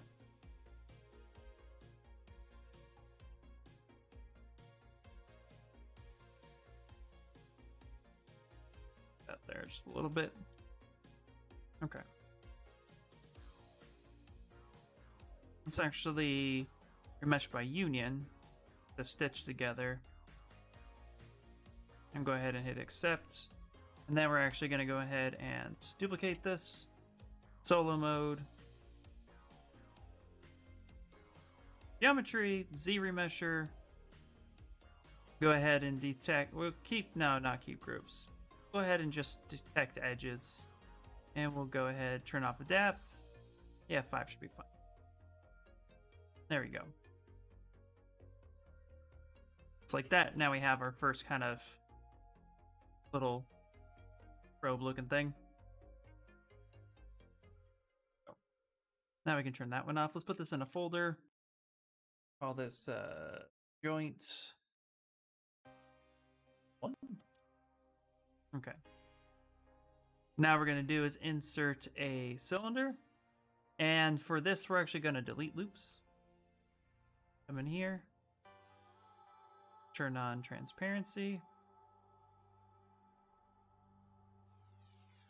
Now, just need to kind of look at the idea of the joint that we're working with.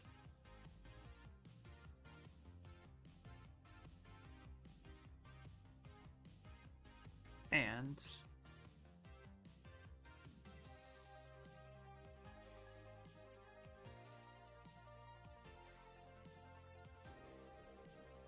here. Oh, not that one. Okay. I'm gonna kind of go ahead and scale this up a little bit.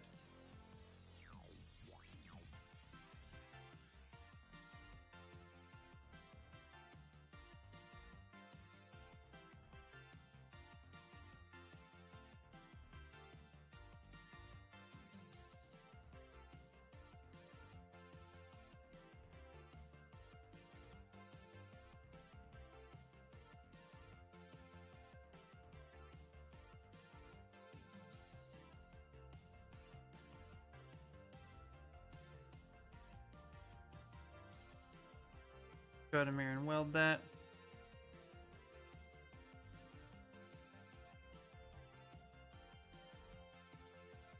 Something like this.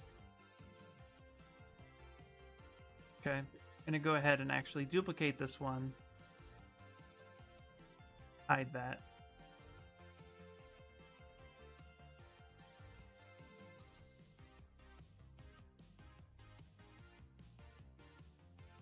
really stretch that up. So it's here. So we know that this one kind of sits in the middle like this. Go.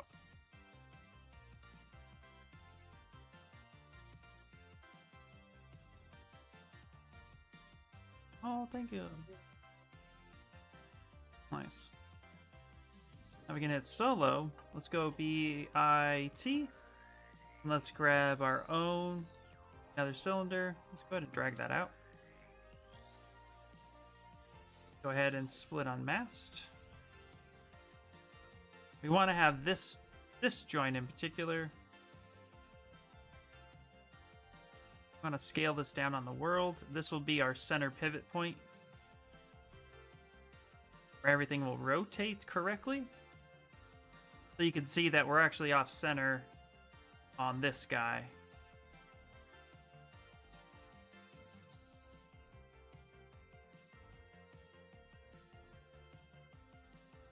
I'm gonna bring this up to about there. That will be more true center.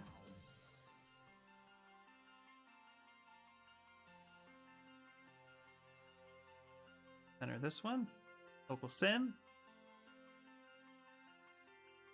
So go ahead and duplicate this. Now we'll get into the real science and math next week, but for demonstration purposes, we're basically going to create this. Just like that. And then we're going to go ahead and make sure that, let's turn off light boolean for a second. So this whole thing, these side areas, all of this stuff ends up making this joint, which is what we're going to need in order to add it to the Iron Giant, since he's a robot. Okay. Let's go ahead and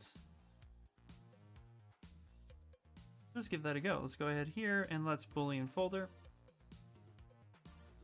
Now we have this piece right here. That looks pretty good. I like that. Now we're going to take this. It should already be... Yeah, it already looks like it is, but we're going to do it anyway. Polygroups and group by normals, so each one is different. No, let's leave that there. That should be fine. Geometry, crease by polygroup.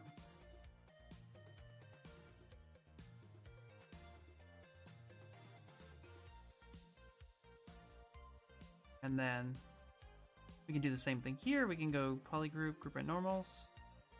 So give us that. Crease, polygroups. Kind of smooth that out a little bit, making that a little bit more functional.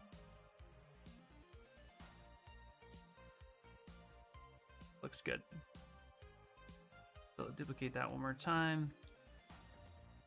Go to geometry, let's Z remesh, increases, polygroups, and go ahead and see if we can get better geometry out of that. Actually cancel that, delete, lower, then let's do it.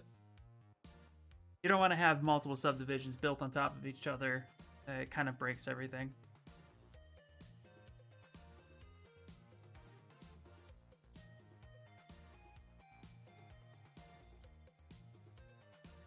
There we go. And if this ever happens and like one side was clean but the other side wasn't, you can see that activate symmetry was not turned on. That's okay. We don't need to back it up and redo it. Just turn symmetry on, turn off local sim, mirror and weld. Just be done with it. There's no need to go back in and make all that what it is. And then we can actually go to our subdivisions. So geometry. Oh yeah, right here, this SMT, we could turn that off. And then we can go ahead and subdivide a few times.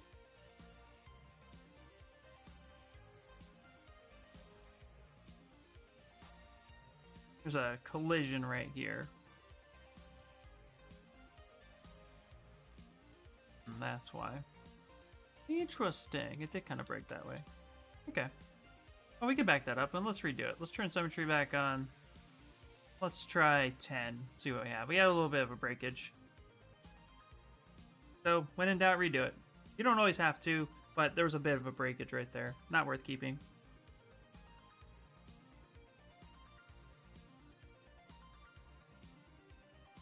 I also have adapt turned on. I don't usually have that turned on, but this worked out. Yeah, that's pretty well.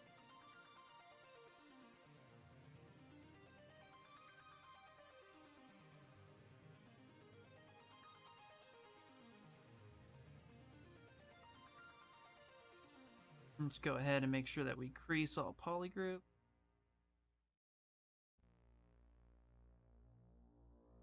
Go. Now when we subdivide, that looks nice and clean. Really good. Subdivide this as well for the joint capabilities.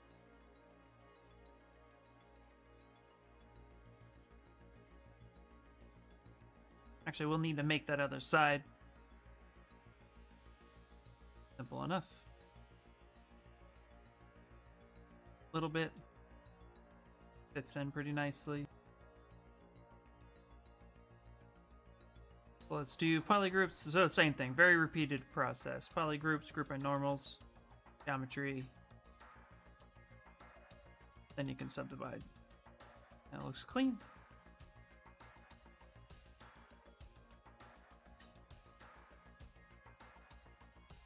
Groups. Group. Not regroup by group by normals.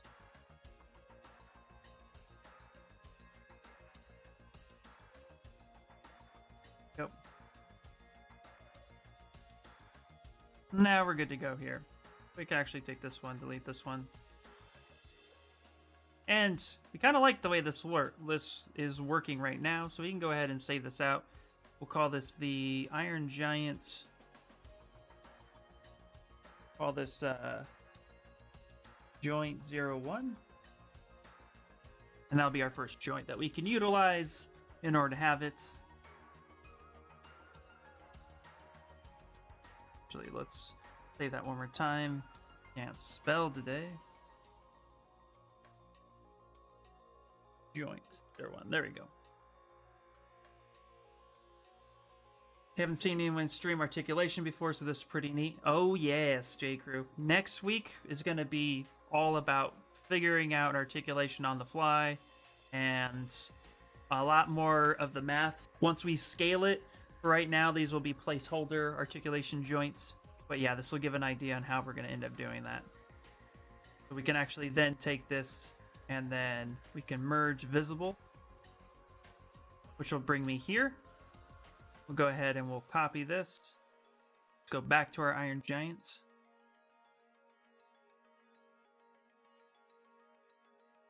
Let's save a brand new file. So let's go save 5.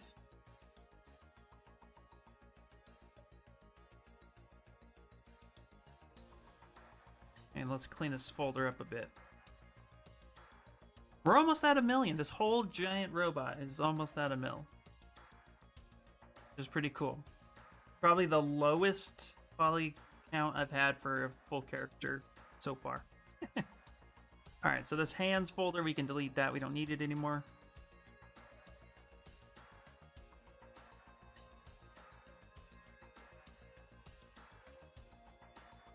And this, let's go ahead and insert. So we insert, and now we have this joint right here. Rotate this around like such. Gonna scale it down. Scale to itself.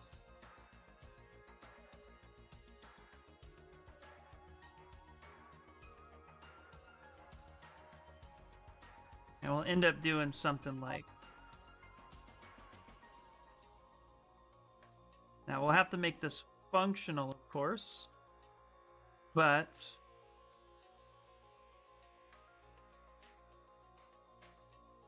you can now get the sense. You don't want that sphere.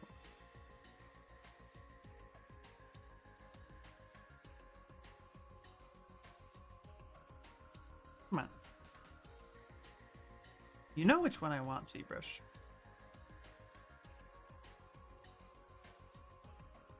Thank you. There we go.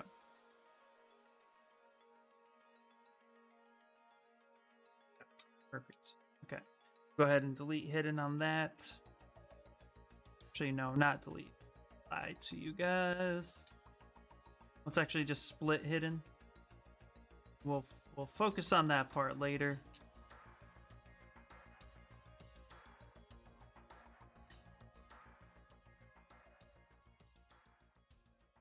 Center somewhere. Scale that down.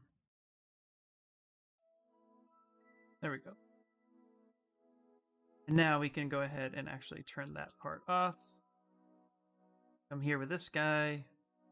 And then we can go ahead, turn off local sim, and then mirror weld it.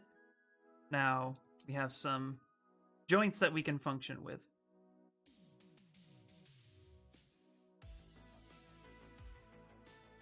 So, and we'll have to end up putting some stoppers and stuff like that in order to have it not, because right now this would just swivel uncontrollably both directions. So we'd need to put some sort of cap on it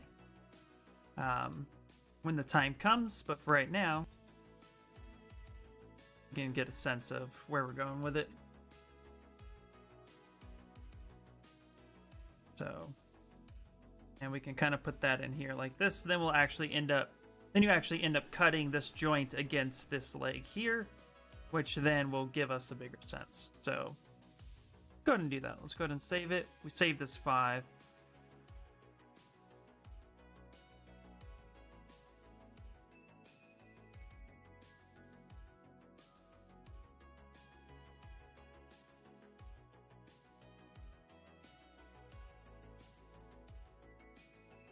Yeah, articulation's crazy. It's a like retopology. It's kind of you do it, you try it, you do it, and good luck from there. That's about it. Okay, let's go ahead and take this. Go ahead and duplicate this one, and it's already at the bottom, which is fine. So we'll put it in a. We'll call this another shin cut, like that. Take this guy. Let's actually bring this. Now what we're going to do is we're going to hide everything except for these 2 pieces. This one. So you can already see here, like we can just make a simple pocket like this. I love this song. Hold on, guys. You guys know. You guys know. Every time. I need to, yeah. Hold on. You know what's happening. Magic is happening. Alright.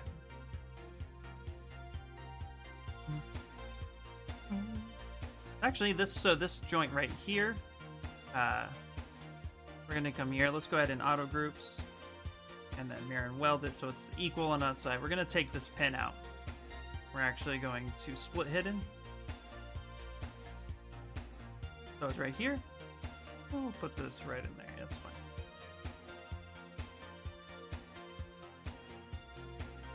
Okay. Boop, boop, boop, boop, boop, boop. Pen itself. So this part isn't the. This is not the true science, but this is close enough. I'm gonna go ahead and local sim. Gonna add this out here. Okay.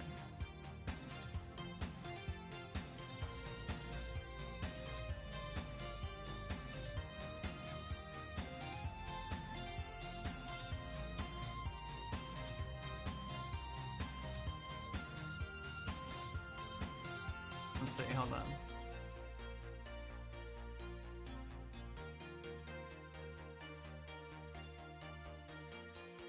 I really gotta organize this.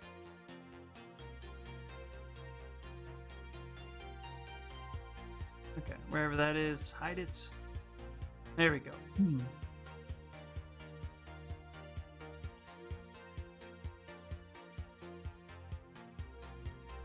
Yeah, Something like that. Just the idea of how it's all going to start. Means what we can do now is we can take this guy. Okay. We're actually going to go ahead and take our Z modeler brush. I'm going to take these two right here. Go to insets and all polygroup, so it insets as one individual. Good afternoon, man. Your work in hard modeling is very good. Do you have a portfolio art station? I do, absolutely. Yeah. That is actually my portfolio, all my socials. Okay, now we got this. You go ahead and grab here. We're going to extrude this up, all polygroup. Oops. Go back for a second. Make sure we're on the right one. Activate symmetry, inset this. And then from here, we're going to go to extrude all polygroup. Kind of bring this up. In fact, before we do all that, got a lot of thoughts. I want to do this. Bring this down. And how are you? Welcome in. We're actually going to be wrapping up in the next few minutes. Today is just going to be a short stream, but thank you and welcome in. Turn live boolean off for a second. Let's grab this. Go back to inset. Perfect. Something like that. Extrude. And we're going to bring this up right now. This might change. This is kind of my own little flair to it now. Turn live boolean back on.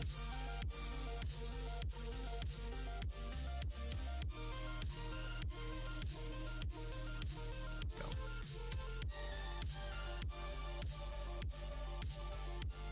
Something like that. Thanks. Yeah, no problem. Go ahead and grab here, local sim. We're going to scale this up a little bit. If we turn this one on, we can kind of see how this is going to engage. So from here, let's go back. Local sim is turned on, so we can scale this up. There we go. Kind of now see how that should pivot on the inside. Now again, the true science of articulation we'll get to next week, because it's going to be a lot of trial and error, but this will, for the most part, give us what we need to do. Nothing else, it'll just be kind of the look and design of it. We can always rebuild it after the fact, and I'm a little bit more awake. Go ahead and turn that off, and let's come here, and then let's go ahead and Boolean folder. Quite sure why that's blue all of a sudden. Go. Okay. I have this guy. Turn this one off. Go. Kind of the starting ground of it all. In fact, I don't even think I'm going to need this guy. Let's go ahead and delete that. There we go. Then on this one, go ahead and grab here. See our points. Let's go auto groups. Then we'll go mirror and weld so that we can select the same one. Local sim turned on, and then we can actually bring out pins as needed. There we go.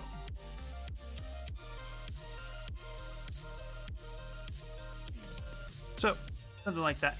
Now, this is just for the aesthetics aspect. We'll go ahead and actually do the full articulation next week. But essentially, that's going to be the process. We just need to make sure that it works each and every time. No.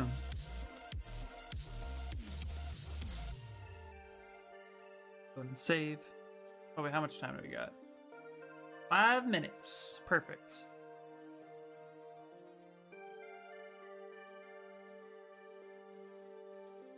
All right.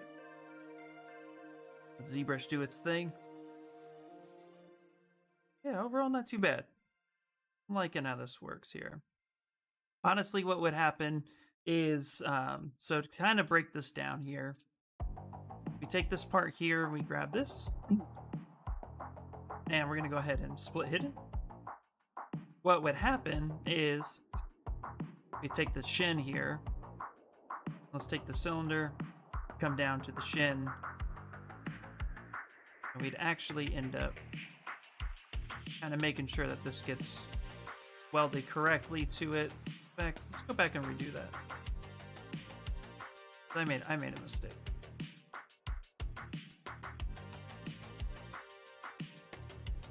Back this up a second.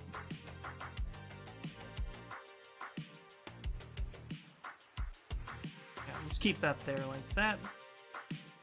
Okay, let's split that off. That's fine. Let's leave those two there. Let's actually delete hidden on that. Delete this guy. Delete. Okay.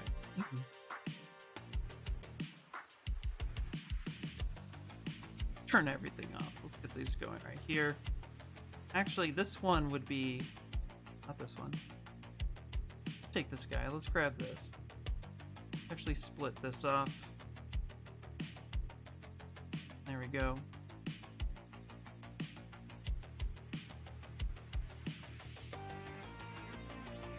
This one right here. It'll be here. We're gonna go ahead and make sure that we are welding this to itself. That's exactly how it should be. Yep, perfect. Okay.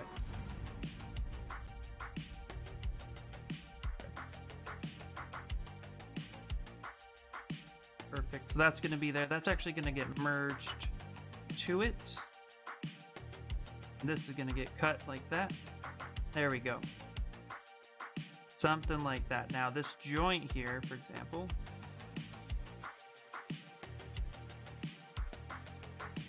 we're going to squeeze that in so that gives us a little bit more space. Told you guys I'm tired. Okay, something like that. There we go. So now this gives us a rocker pivot. So then what we're going to do, go ahead and fully in this folder, this point. Now it gives us this. There we go. That's what we're looking for. So now we have this section that's here.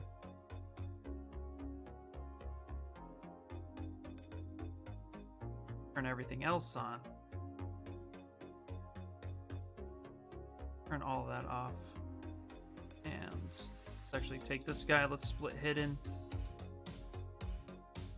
This is where you're going to want to have folders and stuff come in. But as you can see here, this actually will slide right in there. This will be a part that's attached, so that locks right in, and those holes line up. So then the pin itself can pop right in. And that's what we're looking for. How thick are those thin parts of that joint? You have an undercut in there. Yes, I do have an undercut in here. This is a placement for next week.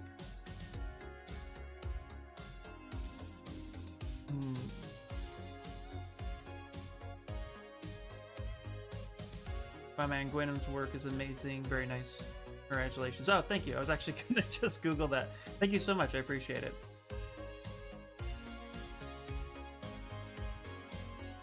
Anyway, so yeah. So this is just kind of a rough draft. Next Knox, I'm going to be fixing that, making sure it's all aligned to center, but just the idea and the placeholder of it. That's why I'm not deleting the folder yet. But yeah, that's essentially what will happen. So we'll have to go through all that next week, troubleshoot it, and make it all nice and pretty. And I have some simple solutions for undercuts as well, by the way, which I cheated before in manufacturing. Next Knox will probably cringe, but I like doing that, so there you go. All right, guys. So that's gonna be it for the day. Let's do Stream Raiders one more time, and then after that, we're gonna go ahead and call it for the day. I'm a bit tired, but I usually stream from 9 until 3 Pacific Standard Time, so 9 a.m. to 3 p.m. with a break in between. Just looking out. No, dude, I totally appreciate it. That's why I didn't want to do articulation today. I'm just a little too tired. I'm not thinking straight. I'm feeling a little tired. Well, I'm feeling it. Up until 2 in the morning, we'll do that to you. Not even gonna lie. Ugh. All right. There we go, guys. There we go. Yep. All right. Well, guys, thank you so much. So we have Carday and J Crew 2. Damn, I didn't make it past 12:35. Damn, dude, you old. I'm just kidding. Sorry. Obviously it's affecting me, so maybe I should have gone to bed at 12:35. So, all right, guys, that's gonna be it for the day. We'll go ahead and close down Stream Raiders. And guys, but Iron Giant is pretty much built.